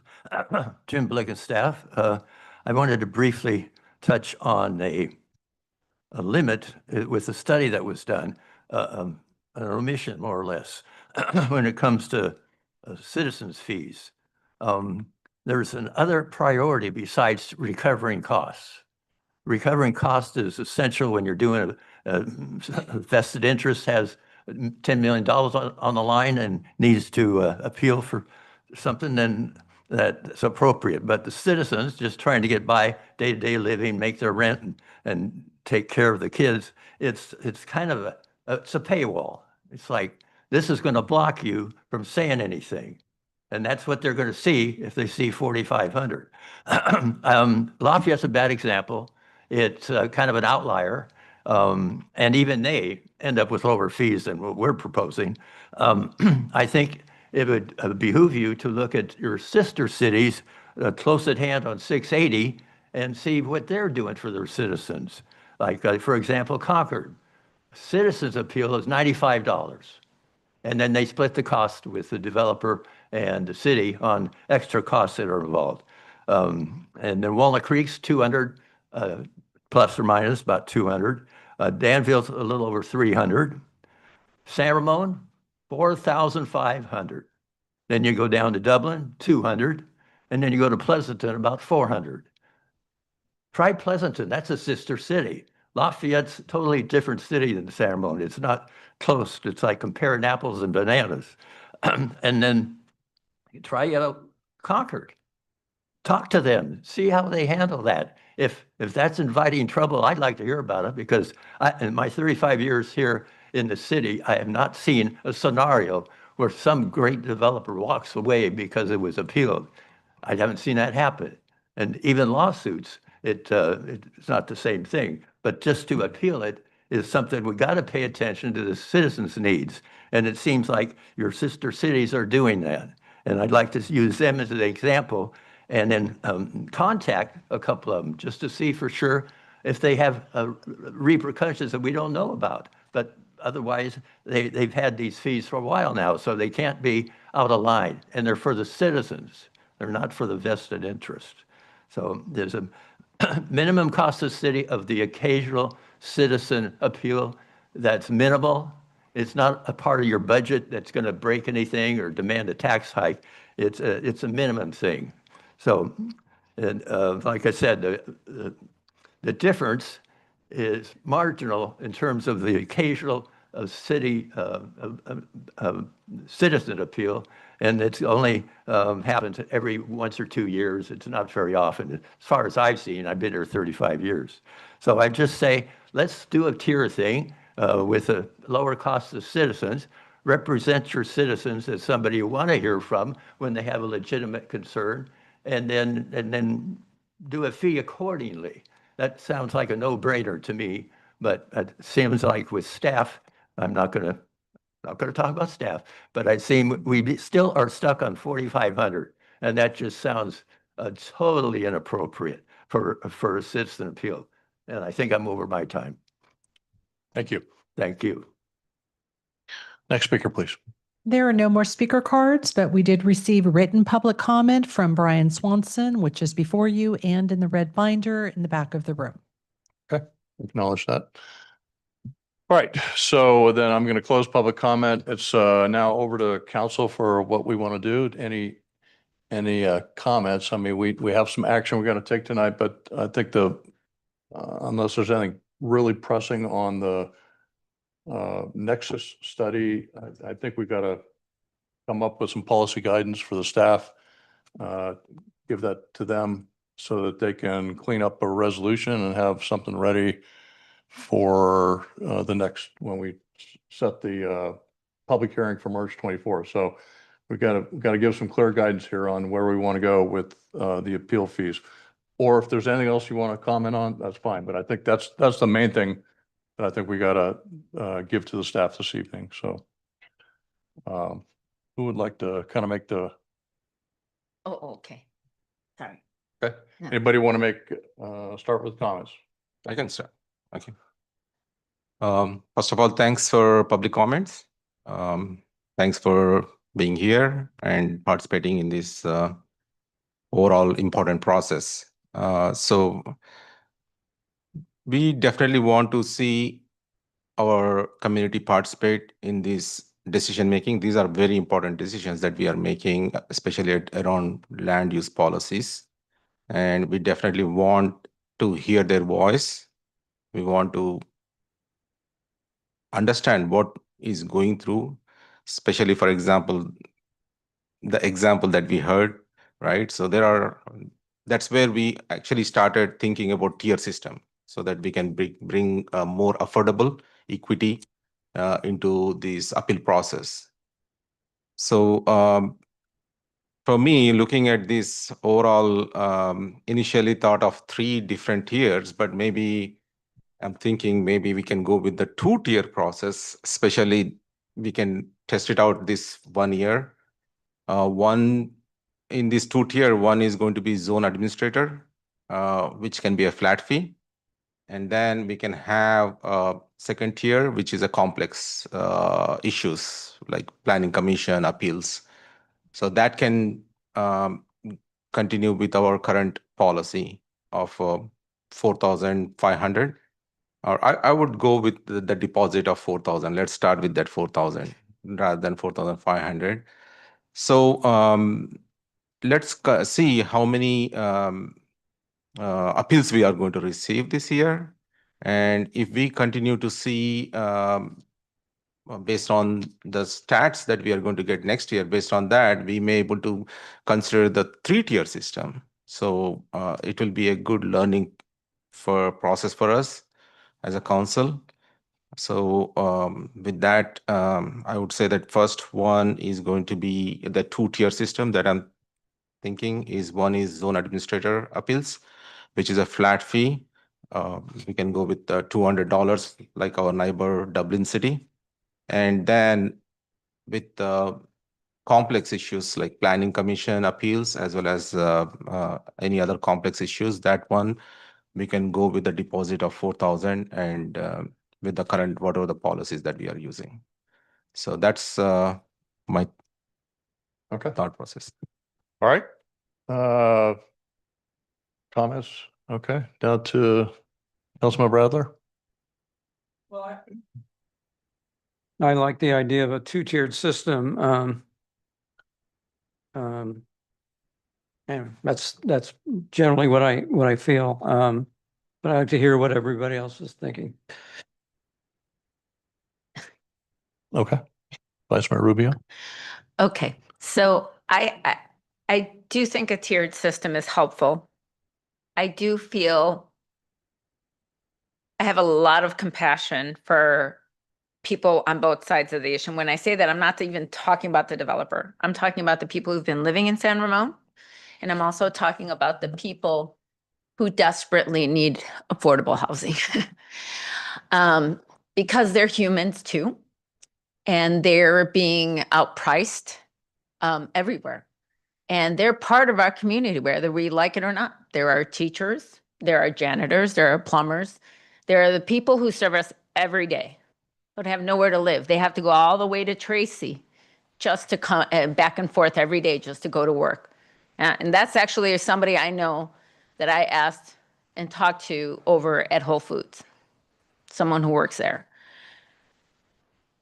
It's a sensitive issue, but we're talking about human beings. And we have to find a happy medium somewhere. We have to listen to all involved. Like I said, those who are on the brink of being unhoused, which is a horrible situation. That should not be happening in a country, much less a city like ours. And but at the same time, I understand that it's very difficult to see changes happening for people who've lived here a long time. So I think what would be, for me, a comfortable starting point is to perhaps lower the entry point for, say, someone who is filing an appeal fee for the first time.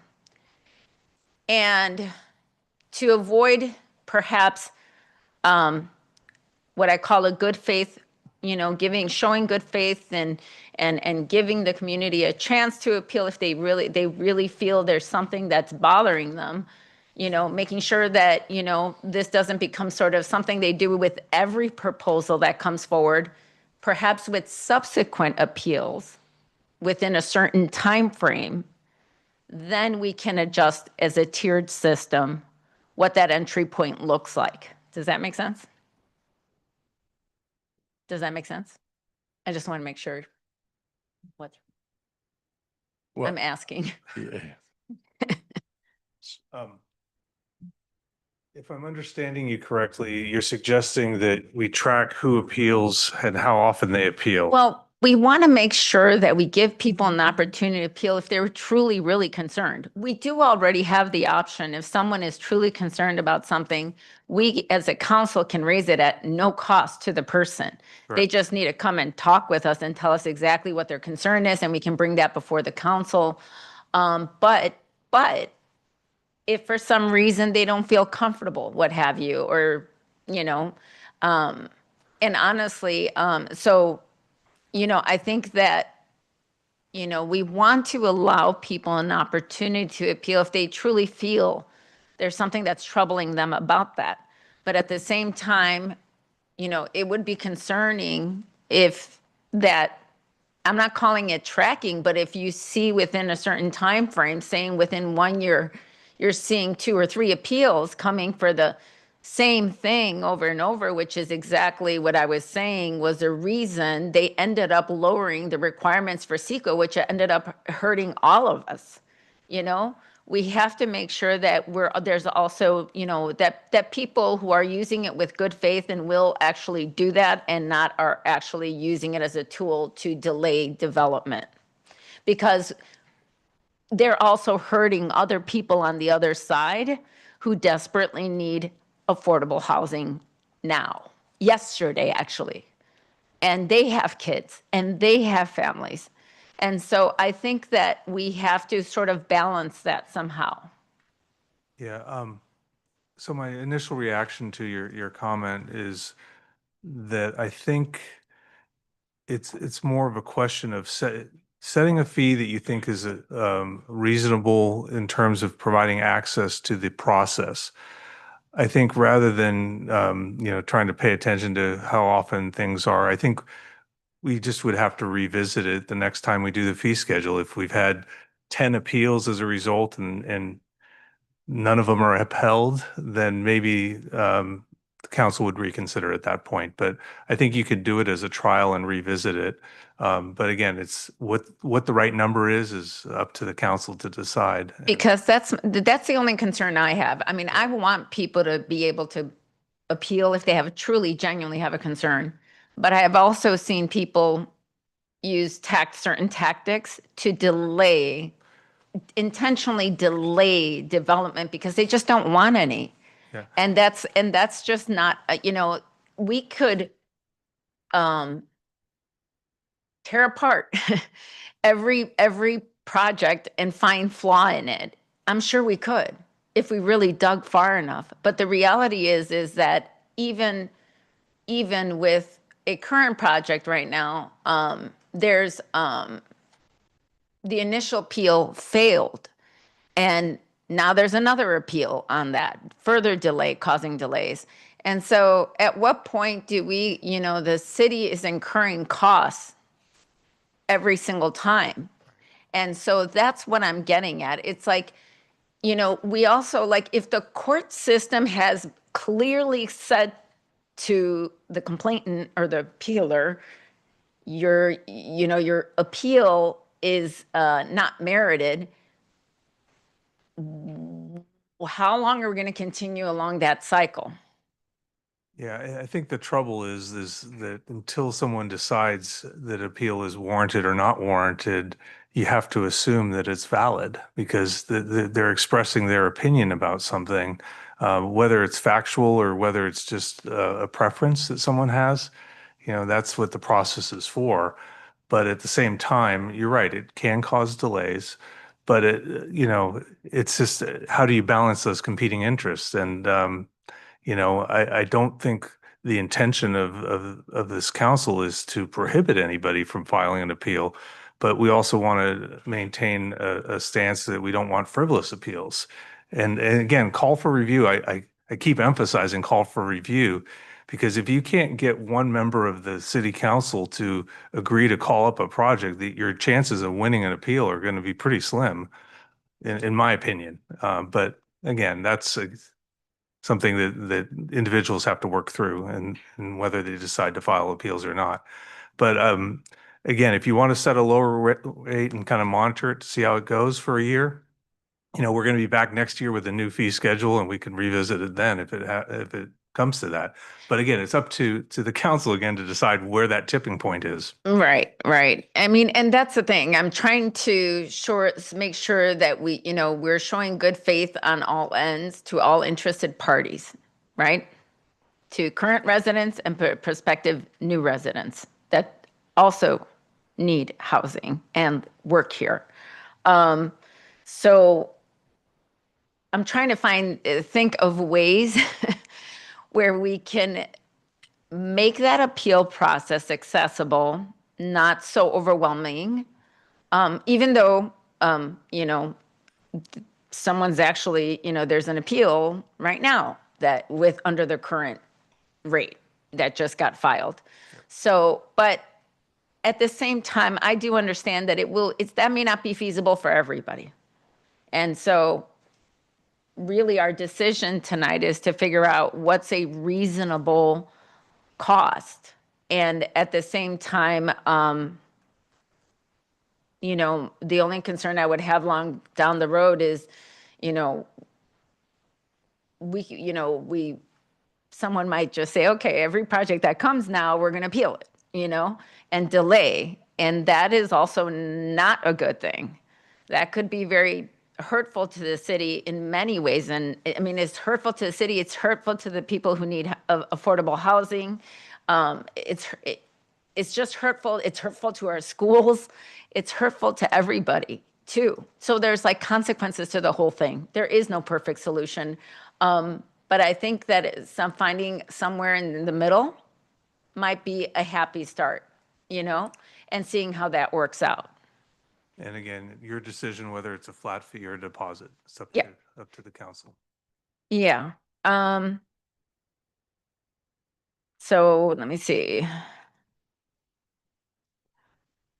So that would be the city partially subsidizing if we do that.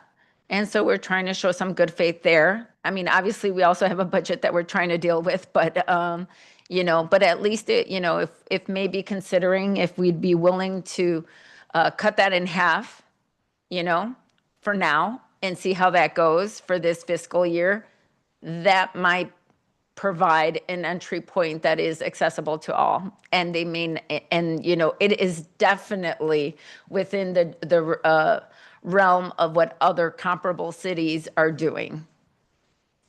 That's my comments for now. All right, thank you. Let me come back to. Yeah, thank you. Councilmember Schwann. Yeah.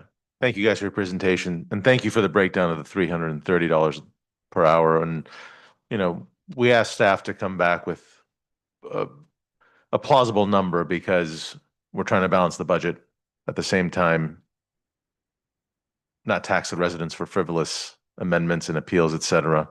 So it's a rock and a hard place. Right? What do you decide?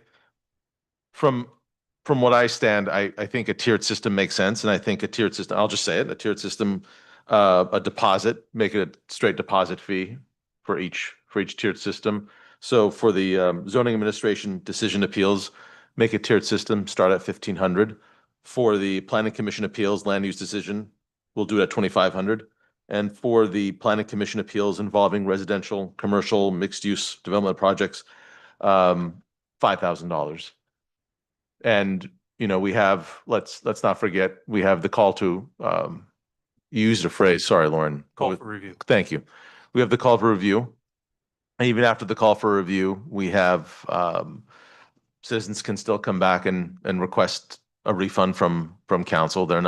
That's not the, if they lose the call review, they could still come back even after paying and request a refund. Could you repeat those numbers, by the way, Councilmember? 1,500, 2,500, and 5,000. Just to be clear, Mhm. are those flat fees or deposits or? Deposits, sorry, I said deposits across. Okay, so that's the understanding that the point of entry is lower, but the potential cost overall still could be fairly significant. Well, the complexity is different for everyone, right? I mean, a zoning amendment, a zoning ordinance, a variance could take 3 hours, right? So if you take the average of 3 to 5 hours for a zoning, that's at 1,500 already. Yeah, but what I'm saying is that even at 1,500, Mhm. you got a staff report, Mhm. public hearing notices, and a hearing. So you're going to be over 3 hours immediately. Sure. And so they're going to be and we're going to end up billing for the balance. And so, and of course, there's no guarantee we'll be able to get that back. But again, it's a discretion of the council, and we're happy to go with whatever method you'd like. Yeah, that's my suggestion. Okay, all right. Well, I also thank you for your report this evening and answering our questions. We made a decision 2 years ago to go with the kind of the fee structure that we currently have right now. It was based on the matrix study. And it was all really about cost recovery at the time. I mean, that was the primary focus, was cost recovery. But I'm kind of hearing all this information. We've got the Nexus fee study, we've got staff input. You've answered our questions. You've come back to us with information that we requested. For example, the information about Lafayette and the tiered structure and everything. But I'm still kind of coming back to this idea of full cost recovery in my mind. And I've kind of gone round and round on how I feel about this. But that's really kind of where I'm sitting right now, is the full cost recovery. But I also feel that we got to lower the bar to initiate an appeal somehow. So that's to initiate. And that doesn't necessarily mean, every appeal is going to be completed. Perhaps some people will reconsider, but we, I think we can lower the bar a little bit. I'll just say another thing that hasn't been talked about tonight, and this is different than what some of the things I've heard tonight, but one is I have, faith and confidence in our planning staff and our planning commission. Also, believe we have a very competent city attorney. And so when these individuals study these things, studies these requests and proposals and applications and things, I think they do their due diligence to come up with the right answer. We don't have the discretion that we used to have in the past on most of the issues that are coming before us. So I have kind of a start point of, assuming that those people that have seen it prior, say, was to come up to council, have done their due diligence to do the right thing. Having said that, I'm kind of a stick with the deposit kind of scheme. I'll come to the refund thing in a minute, but I'm more in line with what Councilmember Zweinat said, but with a little twist on it. I'm almost like, go back to the way we were before the 23, 24 structure. So you had a structure then that was for a zoning administrator appeal, it was $1,500, right? And for planning commission, it was initially, well, you kind of had it broken down between residential property, non-residential property, but you had a $2,500 deposit for zoning administrator, non-residential. For planning commission decision, for residential, it was $2,500, and planning commission decision for non-residential was $2,500. I'm kind of okay lumping zoning administrator, both residential and non-residential, just into one category, but making it $1,500 for appeal. So I'll repeat that back just because I might be losing you. But a zoning administrator decision appeal, whether residential or commercial, $1,500 deposit for me. For a planning commission decision appeal, this is for a land use type thing. This is like Sandbox VR is sort of the way I see something like that, right? That to me is a $2,500 deposit. That's the way we used to have it. And then a planning commission appeal for residential, commercial, or mixed use, so other than the land use type ones, that's also a $2,500 deposit. So we're kind of back to the old numbers, the way it was prior to 2 years ago, and with a little bit of a twist on it. And so I'll start with that for the numbers. And then regarding the refund piece, I accept the staff recommendation on that it's only for a successful appeal overturning a prior decision. And that if there are any modifications to a prior decision, that's not refunded unless there are specific findings that the appeal body makes during that appeal hearing, not at an appeal hearing to be scheduled in the future, but during that appeal hearing, if there are specific findings where they can come up with the basis for either a partial or a whole appeal, then they can do so in that hearing. Otherwise, a modified appeal is basically a denial. Meaning it's Denial of the it's refund. not refunded, is what I meant. So that's where I'm going to go, and I can repeat those numbers if anybody wants to hear that. But it's basically $1,500, $2,500, $2,500. Go back mostly to the way we did it prior to the full cost recovery model. And I understand that some of these might be, if it's less than $1,500 or less than $2,500 on some of the simpler ones, that also includes a refund to those people that paid that initial deposit. That's correct. If it is more, then they're going to get billed because it's back to the mindset of the full cost recovery. And then again, I'll reiterate what's been said a couple times already, but that is that there's always the opportunity for a resident to come seek a council member to do a call for review, or seek a planning commissioner to do a call for review of a zoning administrator decision. And that's at no cost to the person making that request, because it's the appeal body that is calling it up for review, and the city will bear that cost. And that's true for both council and planning commission, calling up a zoning administrator as well. Yeah. So. All right, so that's my starting position. And so we got kind of a two-tier system. We've got kind of a three-tier system with a little bit of different numbers. I didn't go as far as 5,000, and the reason I didn't go with kind of the 5,000 was, again, that land use, the non-land use, that commercial or residential or mixed use, that is potentially a resident who's making that appeal.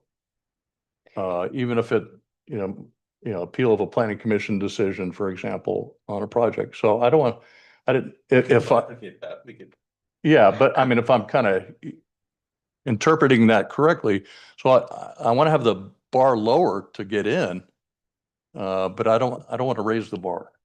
I have a comment. So anyway, I think a lot of us have been in agreement since the workshop about the refund. If the appeal is, they win the appeal, and that sounds very reasonable. And I think the numbers that you proposed is similar to what I was sort of saying, is like, let's lower that entry point to something that's more accessible for the community. But at the same time, I have a question for the council to consider. What if this is a second, third appeal, right, for the same project? And are we going to continue to have that, or, are we going to continue to just absorb that cost indefinitely? Or is there at some point where we say, hey, one moment, Lauren,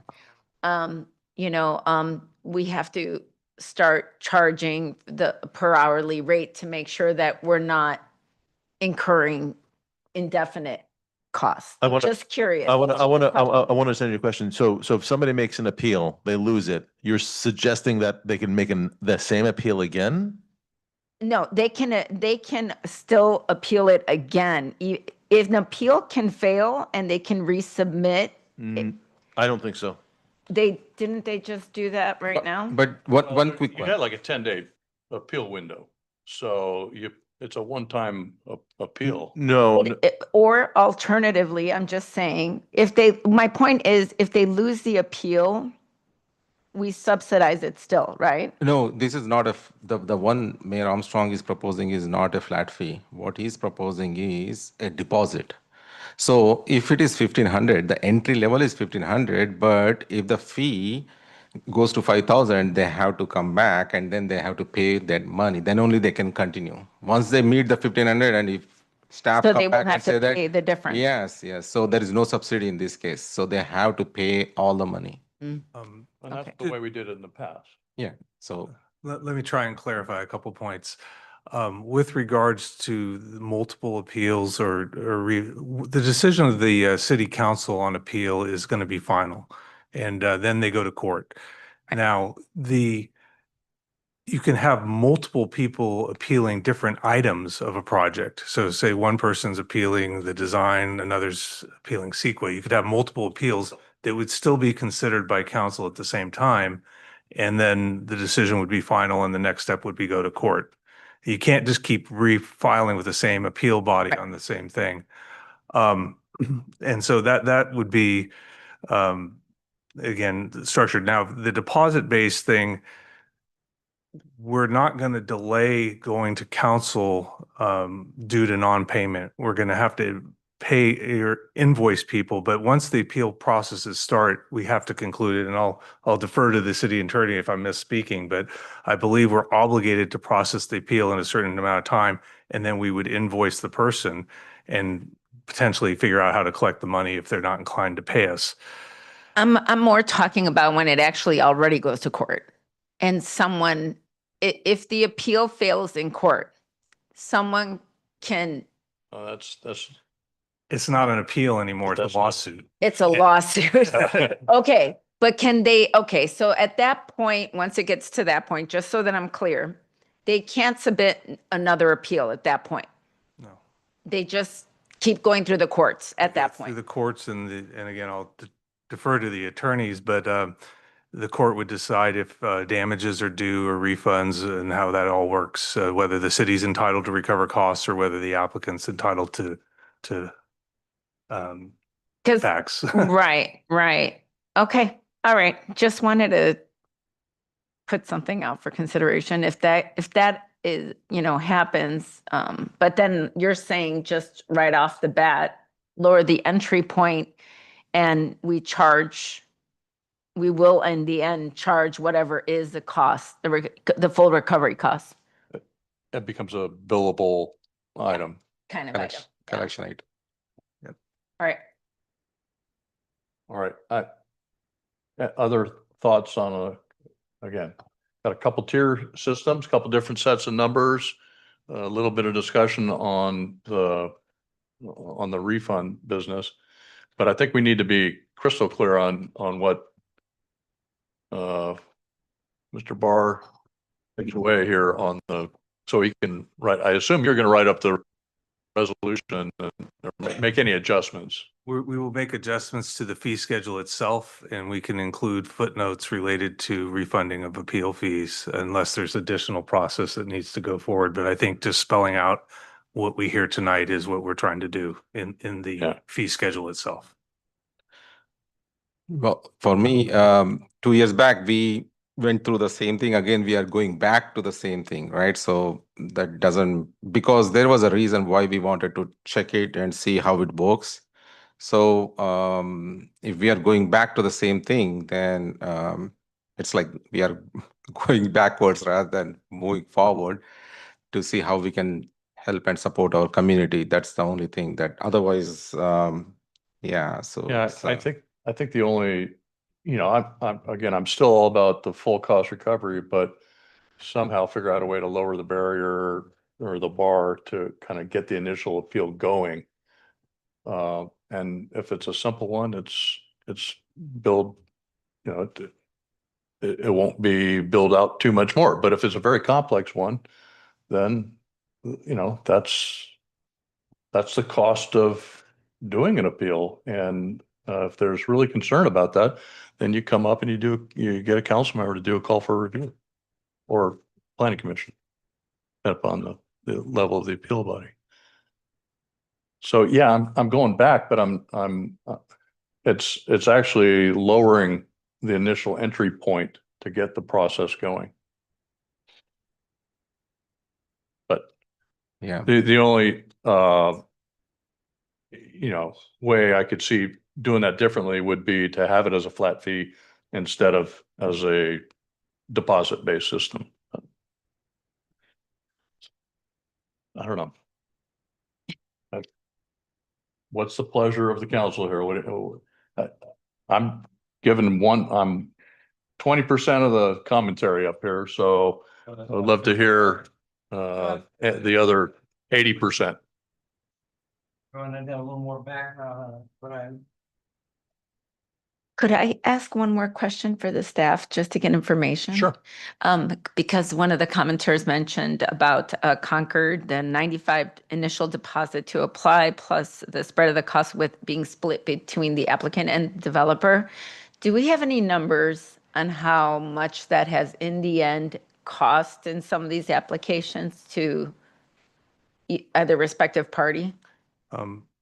We don't have specific numbers in terms of what the outcome of their appeals are. We have in the original staff report from 6 months ago or so, we had the 10 cities with the fees broken down. Concord's was $99 flat fee plus $1,540 noticing fee. That was part of it. And then what they said, additional staff time billed to the project applicant. And again, that's just again, any overruns or additional time is considered part of the project at that point. And that's for any type of development? Or, That's what their land use planning appeal. okay, so it would be about right. 1,600. Yeah, just and to- then again, there was a range that was 99 was at the low end. However, the noticing fee wasn't published easily fine. We talked to the actual clerk there and they let us know about that part of the fee. But the majority of them are in the neighborhood of again, I'm looking at them right now with 300, 400, 175. Livermore is 4,300. Brentwood is 3,000 flat fee. Many of them have the applicant making the difference on, if it's an overrun of the fee. Others subsidize it with general fund. It's all over the map in terms of what each city does. You said 4,300 was Dublin? Livermore is Livermore. 4381, additional cost paid by general fund, and that was a flat fee. Actually, they're almost all flat fees with the exception of Fremont and looks like Fremont. The difference is several of them have the project applicant picking up the additional costs. About half of them have that. Does Brentwood and Livermore do that as well? Brentwood has additional costs paid by the general fund. Dublin has additional costs. It says additional costs for resident appeals paid by the general fund, time and materials applications billed to the applicant. So if it's a flat fee, it's paid by the general fund. If it's a deposit application, the additional costs are billed to the applicant in that case. Fremont also has deposits. They have a 2,800 for a resident and 5,700 for applicant and third-party lawsuit or appeals. And those ones, they didn't specify if there's any additional, well, they're deposits, so it would be cost recovery. And then several of the other lower ones have deposits that are either covered by general fund or the applicants. Thank you. Okay. So typically, how long a zone administrator appeal goes on? Any? It's really a question of being able to schedule the hearing. It's in the neighborhood of 30 to 45 days, just depending on scheduling more than anything. They're usually fairly simple and we don't get very many of them anymore, to be honest. Okay, so once it gets to you or yours, then once zone administrator up It's the reviews zoning it administrator decision being appealed to planning commission. to the So planning commission. So we have to prepare a staff report and schedule a hearing, but again, I would say 30 to 45 days, depending. 30 to 45 days. Yeah. Okay. Okay. So are we looking for a motion, Mayor? Are we gonna? Yeah, that might be the cleanest way to do it, to summarize it in a motion. It's unless Might be the only way. unless you read back what you think you're hearing and we can give. Oh, that I would ask for a motion at this point from the council, because that's pretty much the Yeah. clearest way of going forward. Somebody put out a motion, you have a second or not, and then you discuss the terms. Yeah. Okay. I So I'll think make a, one last question. For the Brentwood one, for example, the 3,000 fee, is that regardless of the type of appeal?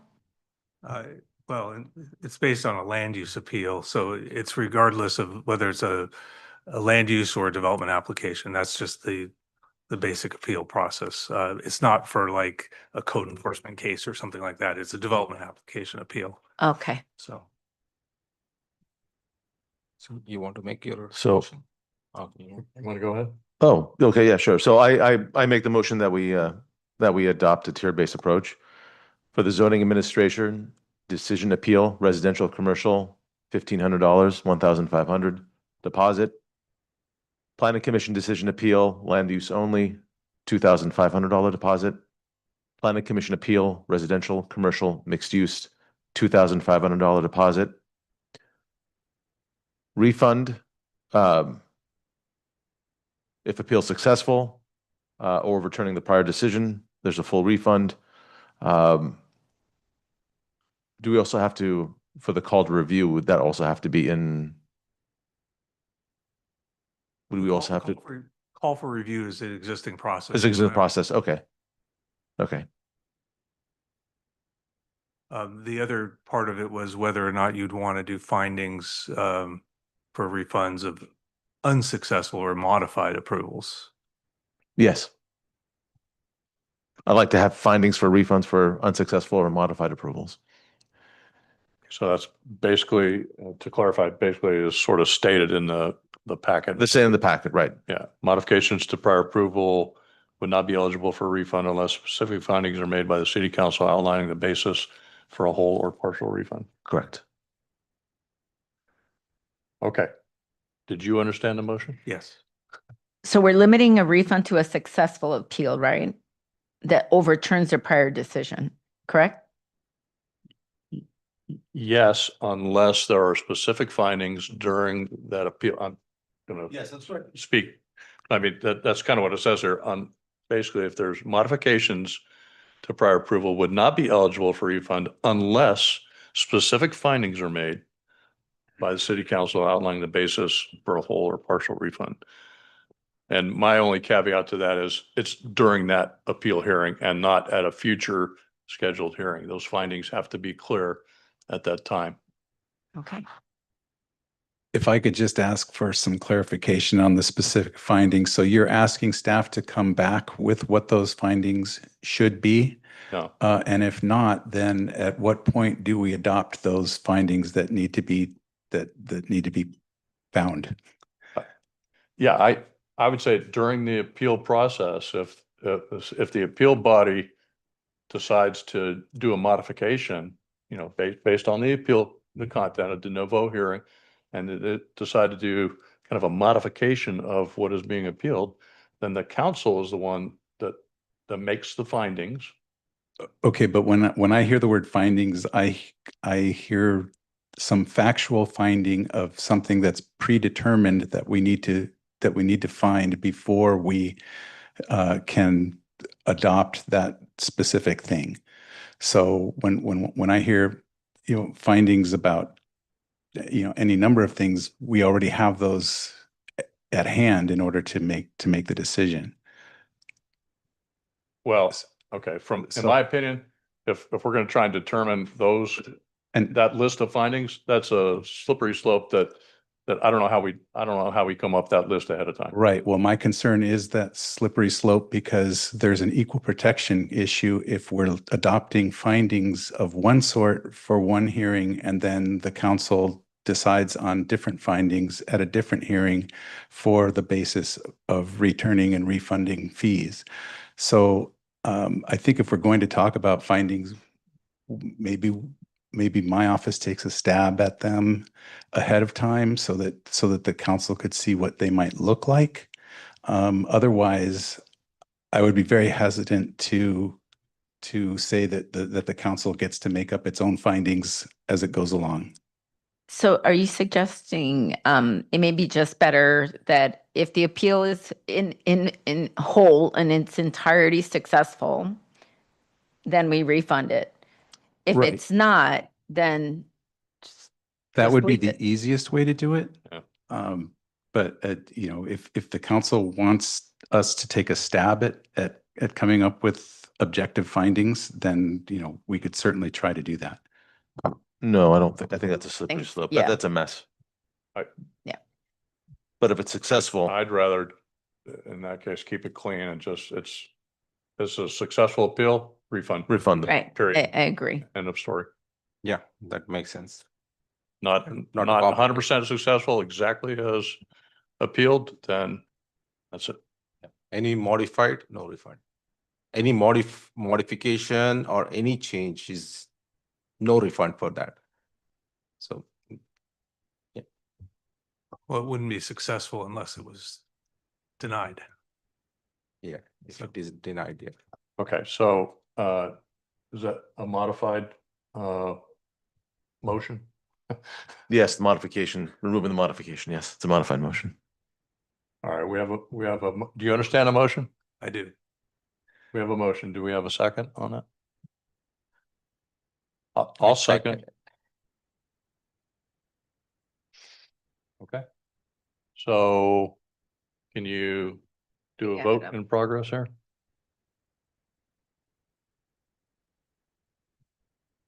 And any final discussion? One thing, Excuse I- me, but we do need a motion on setting the hearing for March 24th, 2026. Yeah, so we're going to get to that. Okay. But right now, we're just trying to, we're just doing a motion on the refund issue.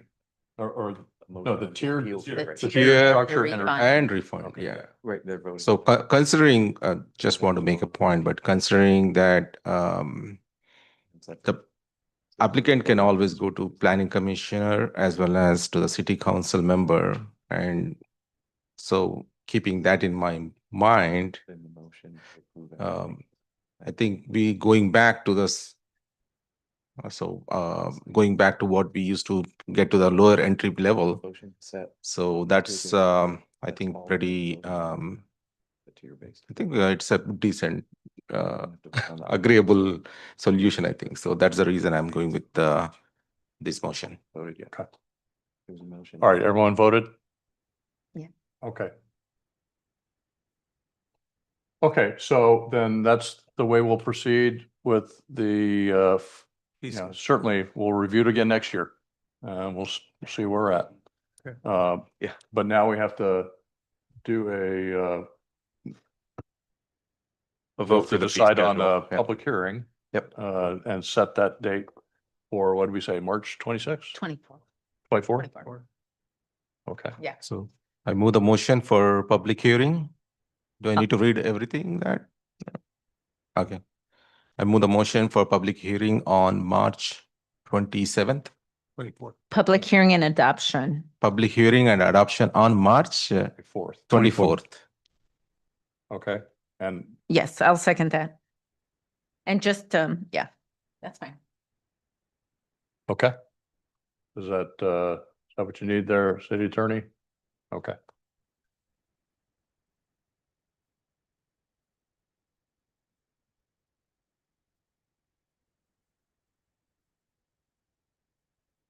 Okay, so I did vote. Oh, it didn't go through. yeah, save Sorry. it. Make sure you save it. Yeah.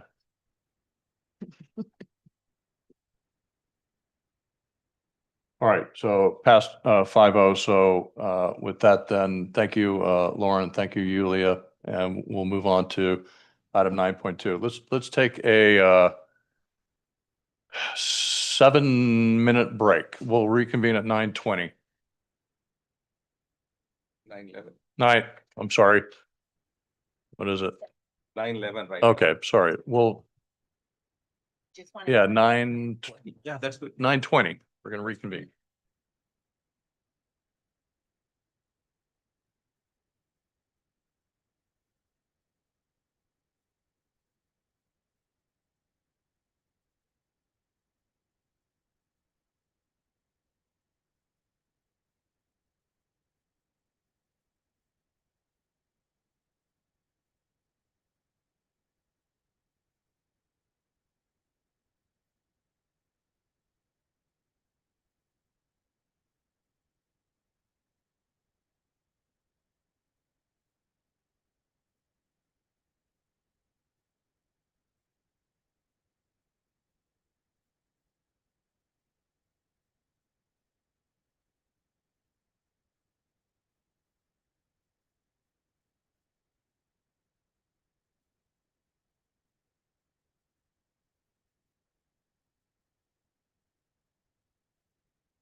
Ready.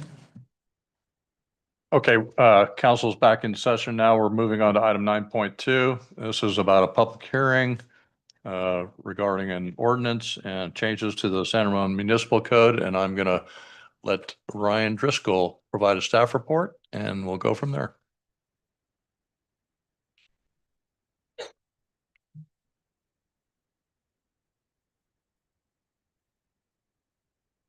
Good evening, Mayor and council members. So this agenda item is for introduction of an ordinance to amend the municipal code for some art development impact fees that you were just talking about on the previous agenda item. This will basically implement those fees you just talked about for development impact fees. I'm going to give a little bit of background, be brief, since some of this we just covered on the previous agenda item. But in 2018, the city adopted some revisions and additions to the municipal code for development impact fees that were based on the 2017 Nexus fee study. In 2019, the city adopted a new affordable housing fee for residential and commercial development in the municipal code. And then there's been some state law changes requiring that the city base development impact fees on square footage as opposed to units, and also that the Nexus fee studies be updated every 8 years. So as a result, as you just heard on the previous agenda item, the city worked with a consultant to prepare the updated Nexus fee study for the 7 impact fees shown on the screen here. Those results were incorporated in the master fee schedule you just talked about for next fiscal year. And so those proposed fees for the development impact fees require the amendments to the municipal code prior to the effective date of the fee schedule, which will be July 1, 2026. So in terms of amendments to the municipal code, in Division C4, that's the land development division, there's some proposed red line edits for these 6 development impact fees shown on the screen that would replace the old reference, the current reference to 2017 Nexus fee study with a general Nexus fee study reference, and then some other minor clarifying edits to implement the fees that were just discussed on the previous agenda item. So this would eliminate the need for future amendments to the municipal code when there's updates to the Nexus fee study in the future every 8 years. And then there's also some amendments to the municipal code related to parkland impact fee. So the fee schedule that you just discussed included a standard parkland impact fee that's applicable to all new residential development projects, not just residential subdivision projects. So that ensures that all housing project types, including apartments that add population demand to the parkland within the city, will pay a parkland impact fee. So to do that, the edits proposed in this agenda item include a new chapter to the Division C4 for parkland, the new parkland impact fee. And then it also amends the existing parkland dedication chapter in the Division C5, that's the subdivision procedures of the municipal code, which makes reference back to the new parkland impact fee chapter when an approved project has an alternative to dedication of parkland. So meaning if there's a residential subdivision that's approved and it does not provide parkland on site, it will pay the parkland impact fee. Also, there's a change reflecting the shift to the square footage standard and eliminates the land appraisal requirement process, which streamlines staff review. So the recommendation is to introduce the ordinance, waive the reading, read by title only, open the public hearing, take public testimony, close the public hearing, and set the ordinance for adoption on March 24th, 2026, the next council meeting. Turn it back over to the council. Okay, all right, thank you very much.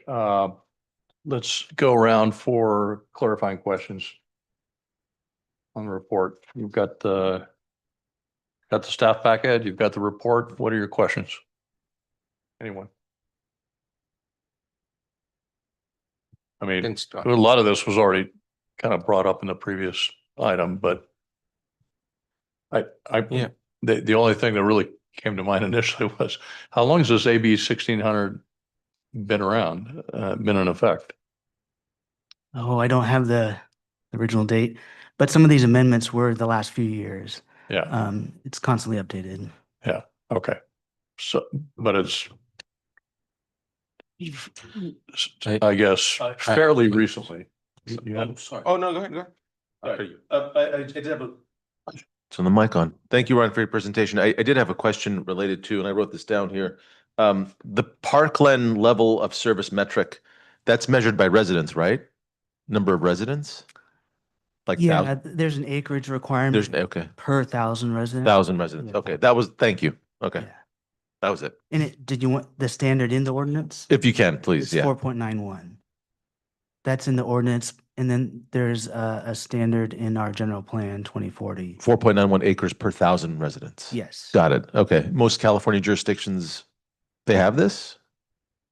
Typically, cities do have a parkland dedication requirement. Yeah. Yeah, because when I read the report, I think it was by who did the The report? Nexus. The report, Nexus study, correct? ETA, yeah. Yeah. And I think there was a public comment that it cited, there was a table that cited to Santa Maria, the one of the cities, but that I don't think that was an error. I That think was that a typo. The data is from City of the San days from Ramon. yeah, that's what I thought. Yeah, yeah, from City of San Ramon.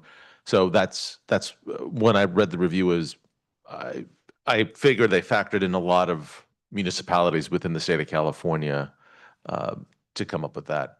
Well, the Nexus study is specific to San Ramon, and it Got had it. data from only City of San Ramon. Only City of San Ramon. Yeah. Okay, got it. Okay. So is the Nexus, this AB 1600 Nexus fee is the same thing as a mitigation fee act, right? Yes. Okay, so that one was enacted in 1987. Yeah, it's been It's quite been a around for a while. But I mean, our last Nexus, We wouldn't updated it. our previous Nexus study have captured that? I think we updated it last was in 2017. Yeah. Yeah. Yes. So we're updating it now. Okay. which is And just to probably what you have clarify, address. AB 1600 has undergone certain changes, both legislatively and through case law. And so a lot of the Nexus requirements have been refined over the years. And, we're now looking at some of those refinements and adjusting the fees accordingly. Right, because I saw in the packet, as you were saying before, it used to be by unit, and some of these are now going into square footage. They're all being transitioned over to square footage. Correct. Yeah. Okay. Yeah. Thank you, Mayor. So, my question regarding we are going to include parkland requirements for all kind of residential, right? Even apartments. Right. So is that includes even affordable housing, Yes. Yeah, it'd be based on the number of units. number of units, period, like irrespective of, okay. Yeah, it's not, there's no exemption or reduction based on I know. affordability type for the unit. Oh, okay. So only my concern is it going to impact on the, what could be the impact on the affordable housing price if we include something like that? Any idea? I couldn't tell you exactly what would be specific on price. But that's the point of these Nexus studies. They're prepared by our consultant looking at what is reasonable for new development to pay for their impact for parkland to the city, and those units are providing a demand for additional parkland, and that would pay for that additional demand on parkland. in this And case. typically, not with every affordable project, but we do look at waiving fees for affordable projects. I believe, would that be included in, I think Lauren's. Yeah, We have the policy about fee waivers for 100% affordable residential projects such as the Morgan's Masonry site that was approved by right. The Eden projects are all subject to the fee waivers, in which case we have the option of granting that. And then that will also be considered a local match by the city toward those projects. And we can recover some of those fees out of our housing fund as part of our match if the council decides to do that. So Awesome. Thank you. Yeah. And That's good to know. So because already our school registrations are going down very fast, and we don't have that many young adults moving here with the young kids. So we want to make sure that we can get some affordable housing so that these young adults can move in, and we need to see how we can get them at good price rather than adding a lot of these things. So that's the reason I wanted to make sure.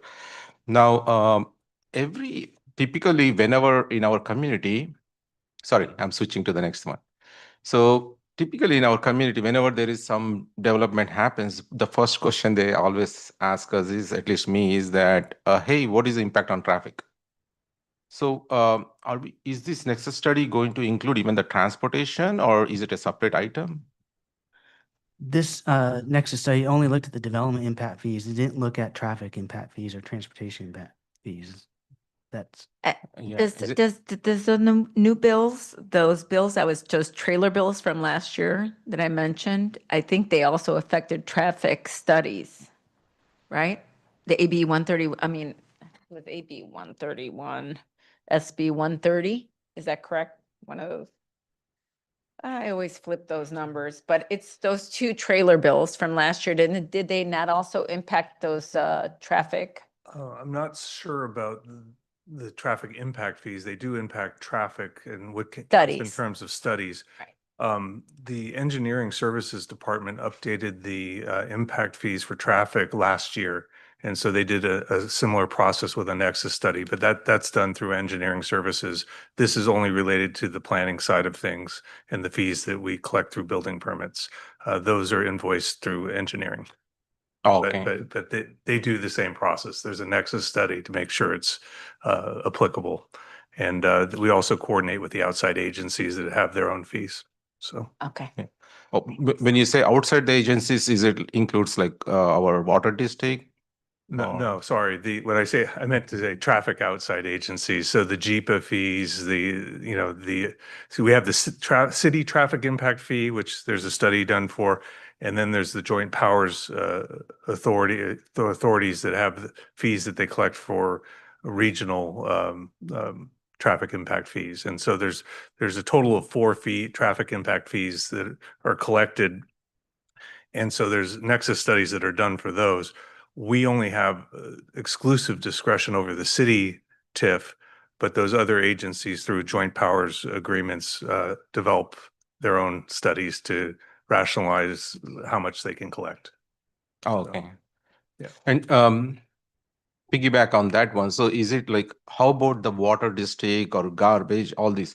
Do we need to, is it comes under our municipal study, or they do their own study? They do their own. We have no jurisdiction over the special districts. They set their own rates. They set their own rates. Yes. But in the end, when we are doing this approval for housing, then the price that is going to impact on our approvals, right? Right. I mean, before we issue building permits, they have to demonstrate utility connections. And oftentimes, like on larger projects, you need to get will serve approval from the districts to show that there's capacity to handle it. But again, once if there's capacity there, the fees are paid directly to those agencies, not through the city. We just require sign off on the approvals by those agencies prior to permit issuance. So they'll submit their own utility plans to the sewer, water, and fire as well. So they just need to go through that, agencies get the permits It's from usually them. concurrent review process with the city, and we just verify compliance that those agencies have signed off. Oh, okay. Yeah. Sounds good. Cool. Okay. Other questions? Thank you. The only question I wanted to clarify, if how is this different or the same as, for example, when we were talking about a development agreement, when developers come in and we were talking about it at our last meeting about unforeseen costs that could due to obviously the need for higher demand for different various resources, community resources that could be the parks, libraries, whatever, what have you, right? Any number of things. How does, is that sort of part of this same or separate? How does that interplay? That's going to be separate. If it's library services or other types of services, these are very specific development impact fees for certain services. It wouldn't address those maybe potential future needs or something. And you mentioned development agreements. That's something kind of different too, where you can have special agreement with that developer in the city for that situation or that project. That would be different.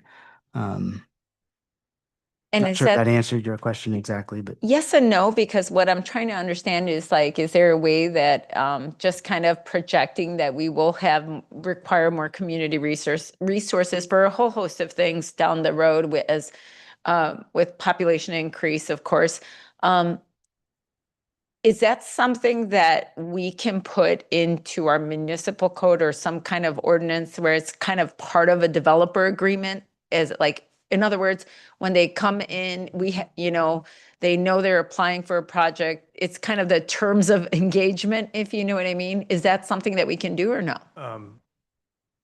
Not the way you're describing it. Okay. The development agreement is a voluntary agreement, and so there's usually a negotiation that happens, and both parties agree that, there's a need for a payment for some Iron Horse Trail improvements or whatever it is that's agreed to. And again, that's voluntary. It's not something that you can mandate. You have to both agree to it. In the case of planning for future impacts to service and whatnot, these nexus fee studies are basically an exercise in doing the math. We have costs and impacts. So if we have programs and costs associated with those programs that have been identified, you can create fees to offset those costs. And so the fees that we got in our current Nexus study are based on the demand that's created today based on programs we already have. So if you wanted to create new programs to address some of these issues, you could then create a new fee associated with it, demonstrating that there's a relationship between the population added and the additional costs that you see from the new programs you've implemented. Okay. But it's a cause and effect situation. You have to have the program in place that you're trying to implement before you can start collecting the fee. Got it. And it has to be proportional. Right. Okay. Good. Thank you for clarifying that. All right. You got another question? Yeah. So now when we get this, let's say, for example, Parkland fee, so do we tie that with any CIPs that already existing? How we spend that money? I just want to understand when we receive the fee, how we plan. Do we have a head of plan for that CIPs, or we are going to plan for it? How it works? the development impact fees in the Nexus study don't look at how it's expended through the CIP process. That's a separate process that would be done, at a later date. This is only collection of the fees at the time of building permit issuance. For, let's say, Parkland, they pay a certain rate per square foot. And then the department staff would take that and look at the CIP projects and the budget. The city council can review the budget for that CIP or for that year and determine what might be appropriate, how to expend it. So how we know, in that case, how we know that we are recovering or we are getting the gap that required for development of a park? For example, let's say if the developer says that, hey, I'm not going to build any park. Now, instead of that, you can take a park fee, right? So at that point of time, we are going to determine the cost or how it works. It's an in lieu fee, so it would be in lieu of, let's say, providing, 2 acres on a project site. You would pay a fee for that total 2 acres, and the fee would go to the city then to spend for parkland, however you see fit through the budget and CIP process. Oh, okay. So that remaining 2 acres, that we are going to take it into our CIP project. It's an in lieu fee, so you're not getting the 2 acres on site, but you get the fees for that. Fees for that. And we know that, I just want to make sure how we know that we are not taking a low bar, like less price than what is the real possible cost for that 2 acres park? How we make it sure? Yeah, the study includes analysis of the land cost for parkland development in it. And if we do future updates to the Nexus study, that could be when the Nexus study is updated, that would be looked at, those assumptions, to keep it up to date. Oh, Lauren. Just one additional thing is there is a construction index escalator that's built into it as well. So it will continually to increase based on whatever that construction cost is. But again, whether that keeps pace with land values, that's something we'll have to periodically check. But in the meantime, the fee is established and then prorated down to the square footage level that based on the Nexus study that you just saw. So. Oh, okay. Sounds good. Last one. So is the fee, I remember reading this but then I want to make sure. So is the fee is paid after the occupancy or is it paid after the permit is pulled? I read it is there, but I'm trying to remember that. Depends. Typically they're paid at building permit issuance. But recently, some recent state law allows residential developers to delay the payment of those fees to occupancy. Okay. Thank you. And a quick note about that recent legislation that allows for that delay. We do anticipate that will affect our budgeting for this year because what we would normally receive for residential with the initial, when they pull the permit to pour the foundation, for some projects, we're expecting not to receive that money that we thought we would get this year for another 2 years or possibly longer. So our park development fee might have a little bit of a hiccup in it for a couple of years, and then it'll catch up later on. So just preparing you for that conversation. Yeah, that's one of the reasons I wanted to ask because we have some CIPs there. We were thinking of moving forward with them. So we need to be ready to be deferred that one or prepare for that. It doesn't waive the fee though, I have to mention. It won't waive, defers but it though. it just the waiting period, like as. And we have city seen a mayor few said. developers actually decide to pay the fee at issuance and not delay it too. So Oh, okay, so that they won't impact the escalator. Maybe that's the reason. depends. Depends on. Do any of the fees that we collect, are they available for the general fund or are they all special funds? These are all special funds. They're for a specific purpose in impact. Yeah. Yeah, they're not general fund. Yeah. Okay. All right. Thank you. All right. Any other questions? I do. Quick question. Okay. Sorry, just looking through the, I made a note here because I was looking through the municipal code. Do we have any, what was it? I just lost it here. Related to condominiums, do we actually have stock cooperatives in San Ramon? We actually, No. I didn't think so. Okay.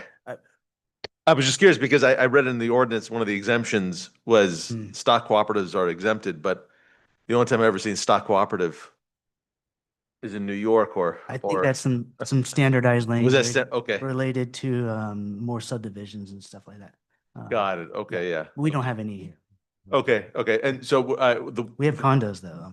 yeah, we have condominiums. Okay, because I think we're using the same term stock cooperative the Is state that what you way. mean? We do have condos though. Yeah, yes. condos, yeah, okay, but stock cooperative, there's no co-op where there's everybody buys shares into a unit in San Ramon. Right? There isn't any, right? Not that. Not that I know of. Okay. No. Okay, it was just odd that Yeah. it was there. Okay, thank you. Other questions? All right. Well, we need to do a public hearing on this. So can I get a motion to open the public hearing, introduce the ordinance, waive the reading and read by title only, which I'm going to ask the clerk to read by title, please. An ordinance of the City Council of the City of San Ramon, amending Title C, Division C4, Land Development, by repealing and replacing Chapter 5, Child Care Fees, Chapter 4, Park and Recreation Facility Impact Fee, Chapter 10, Private Sector Arts and Beautification Contribution Fee, Chapter 11, Open Space Development Impact Fee, Chapter 12, Inclusionary Housing, and Chapter 13, Affordable Housing Commercial Linkage Fee, and by adding Chapter 14, Parkland Development Impact Fee of the City of San Ramon Municipal Code relating to the adopted Nexus Fee Study for the established fees and amending Title C, Division C5, Subdivision Procedures by repealing and replacing Chapter 10, Parkland Dedication of the City of San Ramon Municipal Code, establishing the applicable Nexus Fee Study and methodology for the calculation of in lieu fees for parkland dedication as applicable. I move the motion. I will second that. Thank you for reading that. We have a motion by Councilmember Verosa, second by Vice Mayor Rubio. And let's take a vote to open the public hearing. I can't click on it for some reason. I had to read it slow. Try touching. Trigger.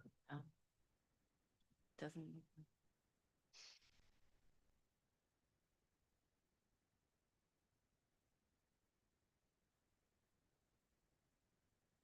Okay, public hearing is now open based on that vote. And do we have any persons that wish to speak during a public hearing? Yes, our first speaker is Greg Carr. All right.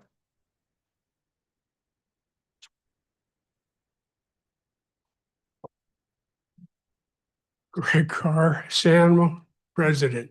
Uncharacteristically, I have nothing constructive to add to this item. Thank you. All right. Thank you. Anyone else? Our next speaker is Susie Ferris Indercom.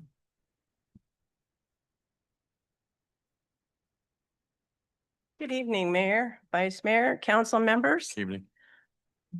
I want to express a few concerns I have with the changes associated with the Parkland dedication and fees in lieu of land dedication. The city is effectively telling residents that this ordinance is not intended to remedy existing park shortages, open space access problems, trail crowding, uneven neighborhood park distribution, or any broader decline in quality of life caused by prior development. The changes being made to the ordinance for parkland dedication are clearly lowering the number of parks required for the community by shifting it away from a new development to a composite view of the greater city. It appears to now be designed to increase the amount of in lieu fees collected and to funnel those fees into the Parkland Trust in order to fund the refurbishment and/or maintenance of existing parks or recreational facilities. Excuse me.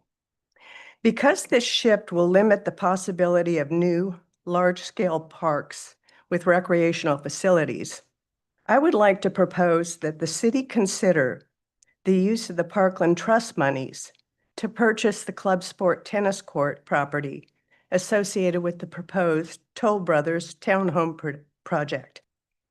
The existing facility is centrally located between the two highest growth centers of City Walk and Windermere. The tennis facility could be refurbished to provide a new citywide court park to accommodate tennis, pickleball, and other court games like badminton.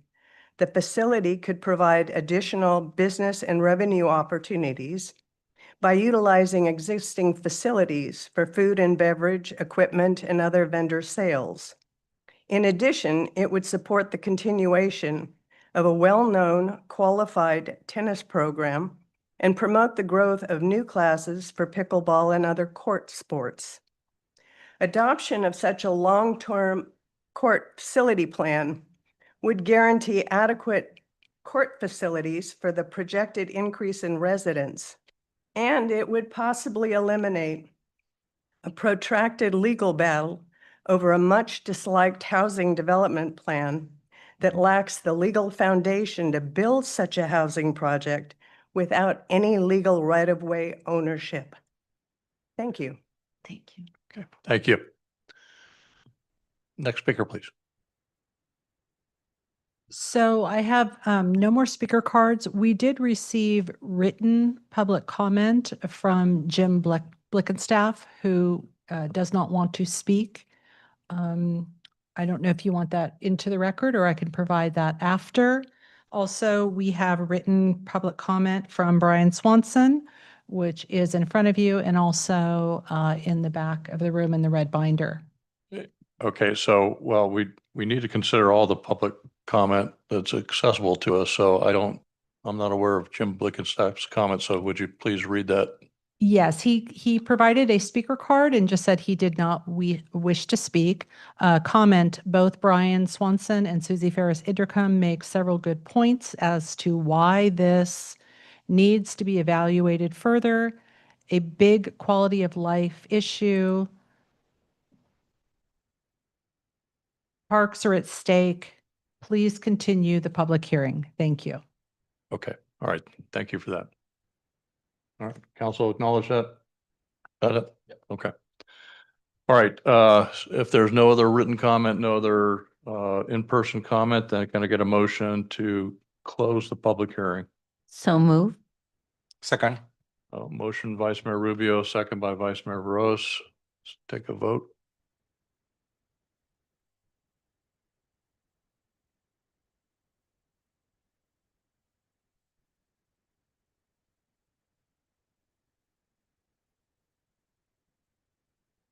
Okay, motion passes 5-0. Public hearing is closed. So now it's before the council for discussion.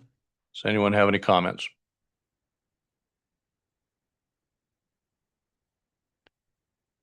All right. Well, Good job, staff. if there's no comments, then I need to get a motion to continue the item and set the ordinance for adoption at the city council meeting scheduled on March 24th, 2026. I move the motion. We have a motion by Councilmember Rose, a second by Councilmember Adler.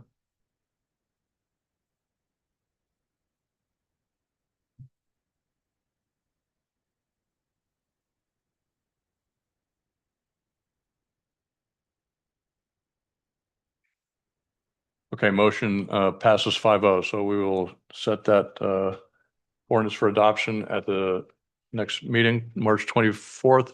Appreciate the public's comments on this, and we will we'll hear it again on March 24th, or we'll see the item on March 24th. Okay, so now we're on to item 10, city manager, city council member comments and matters initiated. City manager. All right, thank you, Mayor and members of the council. A few updates for this evening. The first, I'd like to point out that the earthquake community meeting that was held a couple weeks ago is now online. So a video posted of that is on the city's website. You can go to the What's New section to access that video. We are in the process. I wanted to provide an update to council of scheduling 9 special meetings for the council and 6 matters initiated, along with our other regular business items over the next few months. So we're currently putting that puzzle together as to when we can fit everything in. And once we find that remaining piece underneath the couch cushions, we'll get some information to the council as to when we're anticipating scheduling all of the items.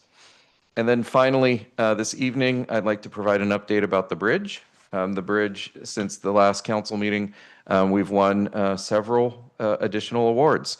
The first was the Cal Cities Local Streets and Roads Award. The bridge won the overall project of the year for the state of California. So that there were hundreds of submittals. And the bridge was the overall project in California for the year for Cal Cities Local Streets and Roads. And then also last week, we won the American Public Works Association Public Works Project Award for projects between 25 and 75 million. And then we also won the American Public Works Association Overall Project of the Year Award for Northern California, which qualified the bridge to be considered for the National American Public Works Association Award, which we will hear about in September if we have won nationally. So we're currently batting 100% or 1,000% or whatever. I think it is 1,000, isn't it, with batting averages? So we're betting 1,000 right now with batting 1,000 right now with all of our award applications. So hopefully they keep rolling in, and we'll have to figure out a trophy case or something to put them all in. But I think we're up to at least 5 or 6 awards for the bridge. So kudos all around, and it's looks great at night. Appreciate that update. A great project. All right, council members, I'll start down at this end and work our way down. Yeah, I attended several meetings, but Finance Committee meeting and the East Bay Division meeting. But of note, happy to say that the Zoom booths in the library are now officially open and ready to use. So that's good news for the community. Thank you, Mayor. All right, thank you. Councilmember Ross. Attended State of City. Mayor Armstrong did amazing job presenting, and staff did a very good presentation. Thanks for a good presentation. It's all positive news, and yeah, that's and this Thursday we are going to have the AI Foundry event at Bishop Branch. As you know, this is an event where we are trying to bring all entrepreneurs, founders, venture capitalists, educators, students who are participating in AI technologies. So we are bringing them together and working to build a hub, San Ramon as a hub for AI technologies. So this is on Thursday at 6 p.m. in Bishop Branch, BR Foundry. That's pretty much. Thank you. Okay. All right. Thank you. Down to Councilmember Adler. All right. As most of us did, we attended the special earthquake swarm meeting, which was well attended at the Fountain Room, and got a good discussion by Dr. Lux of the Berkeley Seismology Lab, and also had discussions by the Fire Protection District on how to be prepared, and that was mentioned by Mayor Armstrong and also Mayor Newell-Arnridge, Candace Anderson.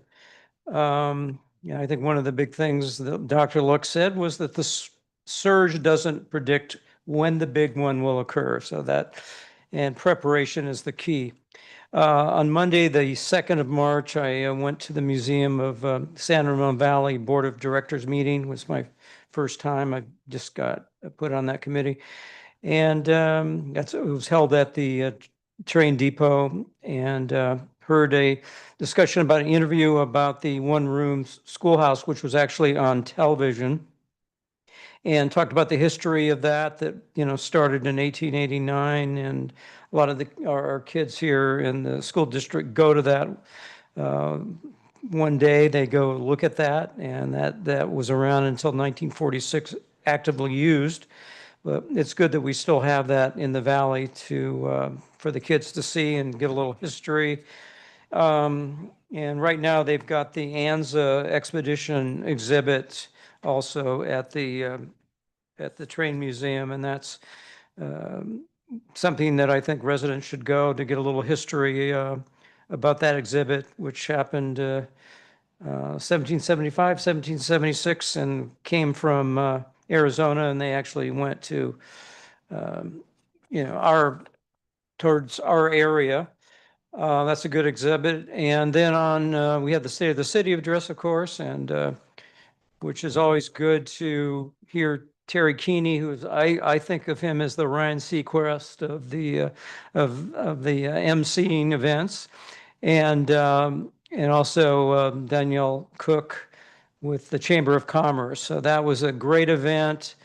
And Mayor Armstrong did a great job. I thought you were looking at a monitor, and I realized you were not looking at a monitor. You did that apparently off the top of your head, which I thought was pretty impressive when you spoke to the group. was great to see that, we were acknowledged the quality of life and the safest city, ninth safest city in California, fourth best place to live in California, best suburb, seventh best suburb to raise a family. So there's a lot of reason to be proud of our city. And also want to thank all the sponsors of that event. And also the mayor did a coffee the next day, which is something you're doing the first of the month. And that was well attended. And then on Saturday, the 7th, I helped out at the Teen Job Fair, which was held at the Senior Center in Pleasanton, and got a chance to give teens good experience and getting interviewed. And I was very impressed with the quality of the teens. They really had their act together, well-spoken, and really happy to be a part of that. So that was sponsored in part by the Dublin San Ramon Women's Club. So that's what I did. Thank you. All right, thank you. Vice Mayor Rubio. Getting late. It's okay. I'm going to be very brief because I think I went to like 12 events in the last 2 weeks. So on February 25th, I attended the San Ramon Valley Fire Protection District meeting.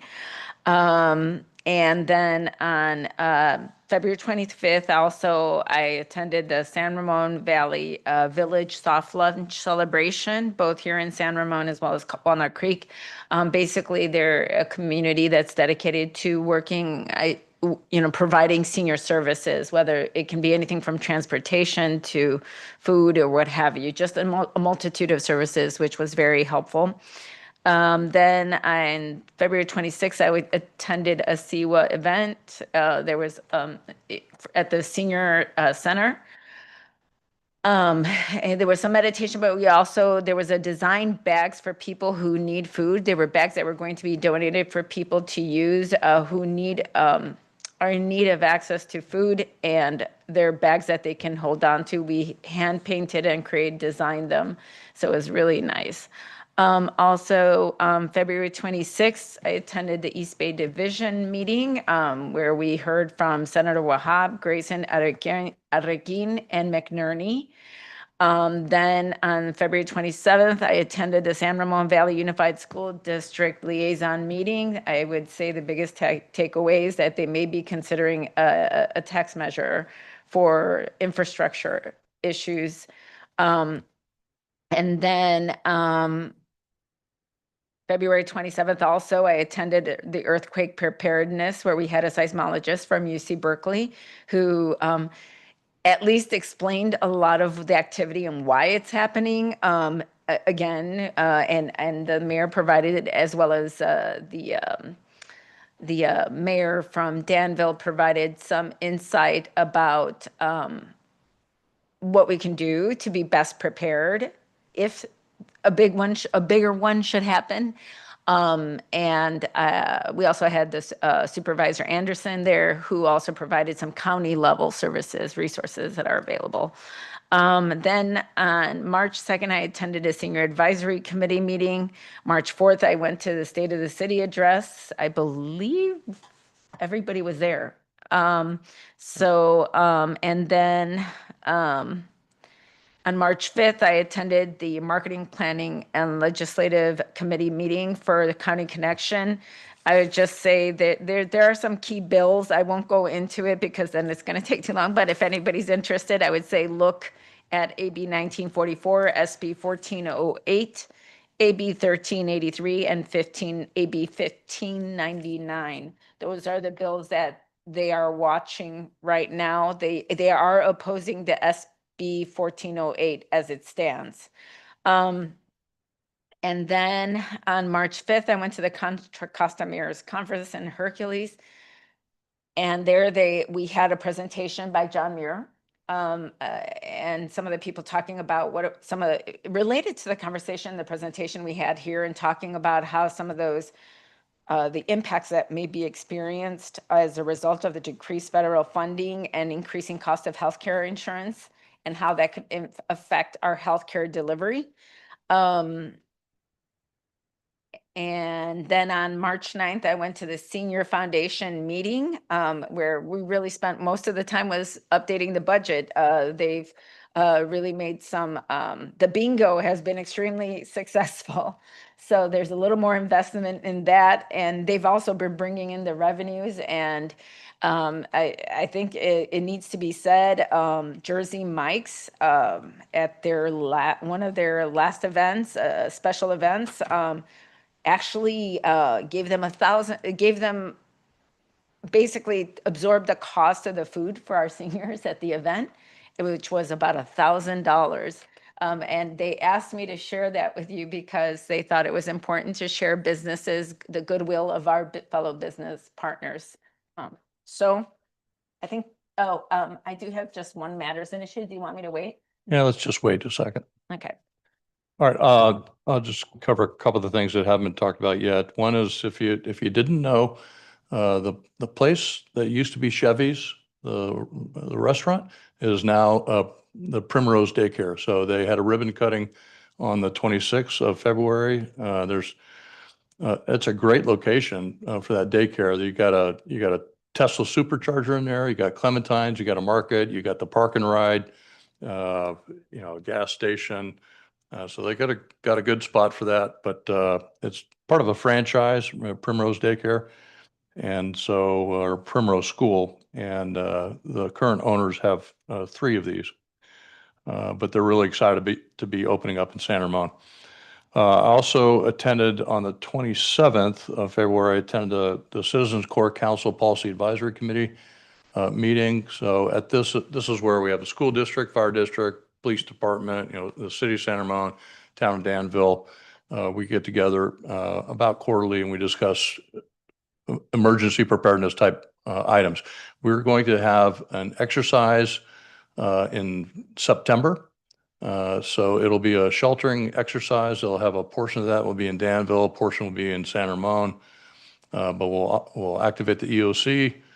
And there should be some training prior to that event, so stay tuned for when that training comes up, maybe in June or July timeframe. On the 1st of March, I attended some training for the National Coalition Against Prescription Drug Abuse. April Rivero hosted the training, and then following the training, where we had volunteers from that same organization, the CEWA International, they organized a bunch of volunteers for that, but we then put together Narcan kits for people to take and use, hopefully not use, but if they needed to, they would have these kits available to them to save lives for opioid overdoses. And then on the 2nd of March, we started a new class for Gov 101, so I got to do a little welcoming comment for that, and city manager and city attorney took it from there that evening, but we got a new class in session. And then on the 4th of March, we had another finance committee meeting, and we finished up a couple items that we had to continue because we couldn't get to them all in the previous finance committee meeting because of time conflict.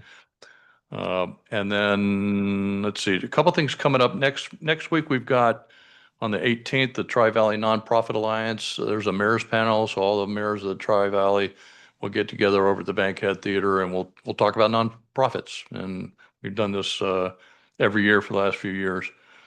And then on the 19th, there's also a Chamber of Commerce, the Spring Business Expo will take place over at the Bridges. So those are a few things that are going on, a few things coming up.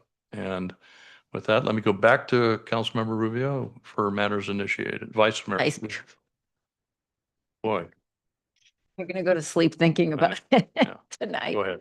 I just wanted, I received an email from a resident here in San Ramon, a couple of emails now, really concerned about the sale of bred animals, for the commercial sale specifically of bred animals in our stores. And I committed to bring this under matters initiated, at least to discuss and explore what a possible local ordinance or city municipal code would look like and what options we may or may not have. I know that AB 485 has been in effect since 2019, but it does not protect like the reptiles that we see in stores as well as birds that we've seen in stores.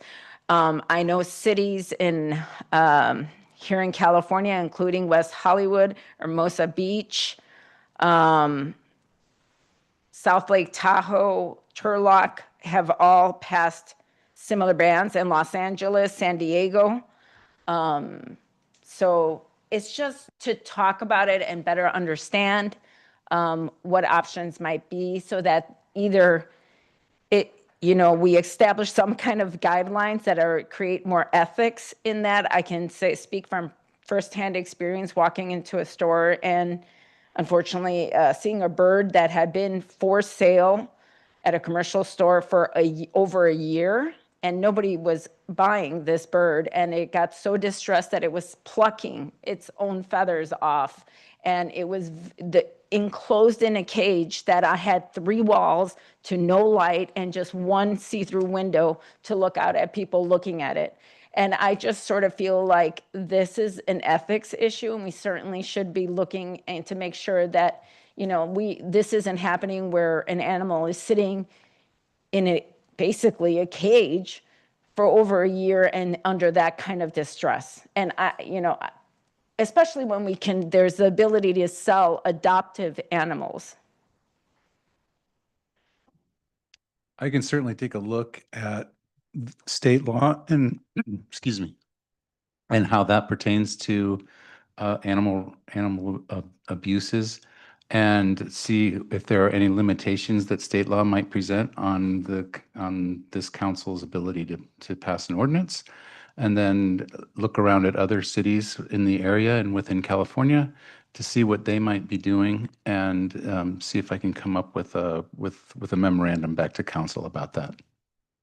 Okay, so with the memorandum, what would happen after that, by the way, just out of curiosity? Like, that just gives us information, but then we'd have to bring it back for matters initiated again, right? If we actually wanted to do something about that. Yes, we could do that. Otherwise, we could schedule a meeting, we could schedule an agenda item to discuss it, unless there's direction to actually bring back some sort of proposed ordinance. But what that would look like would essentially just be up to my discretion. Okay, And so I would just as soon have direction in a public hearing from the council as to what you would want that ordinance to look like. I think it would be helpful to get information from a presentation on your findings that we can share with the public as well. And also allow us to ask some questions and kind of go from there type of thing, and see what we think is best and what we can do or cannot do based on the information you find. Okay, yeah. Yep, we're just looking for a council majority to direct us to bring it back at a future meeting. Thank you. Thank you. So do we have Yes, please. we have 3 or 4 nodding heads Yes. to bring it back to the council. Okay. Okay. Thank you. Okay, all right, thank you. Any other matters initiated? Okay, seeing none, then we are going to adjourn the meeting. Thank you very much. Meeting adjourned.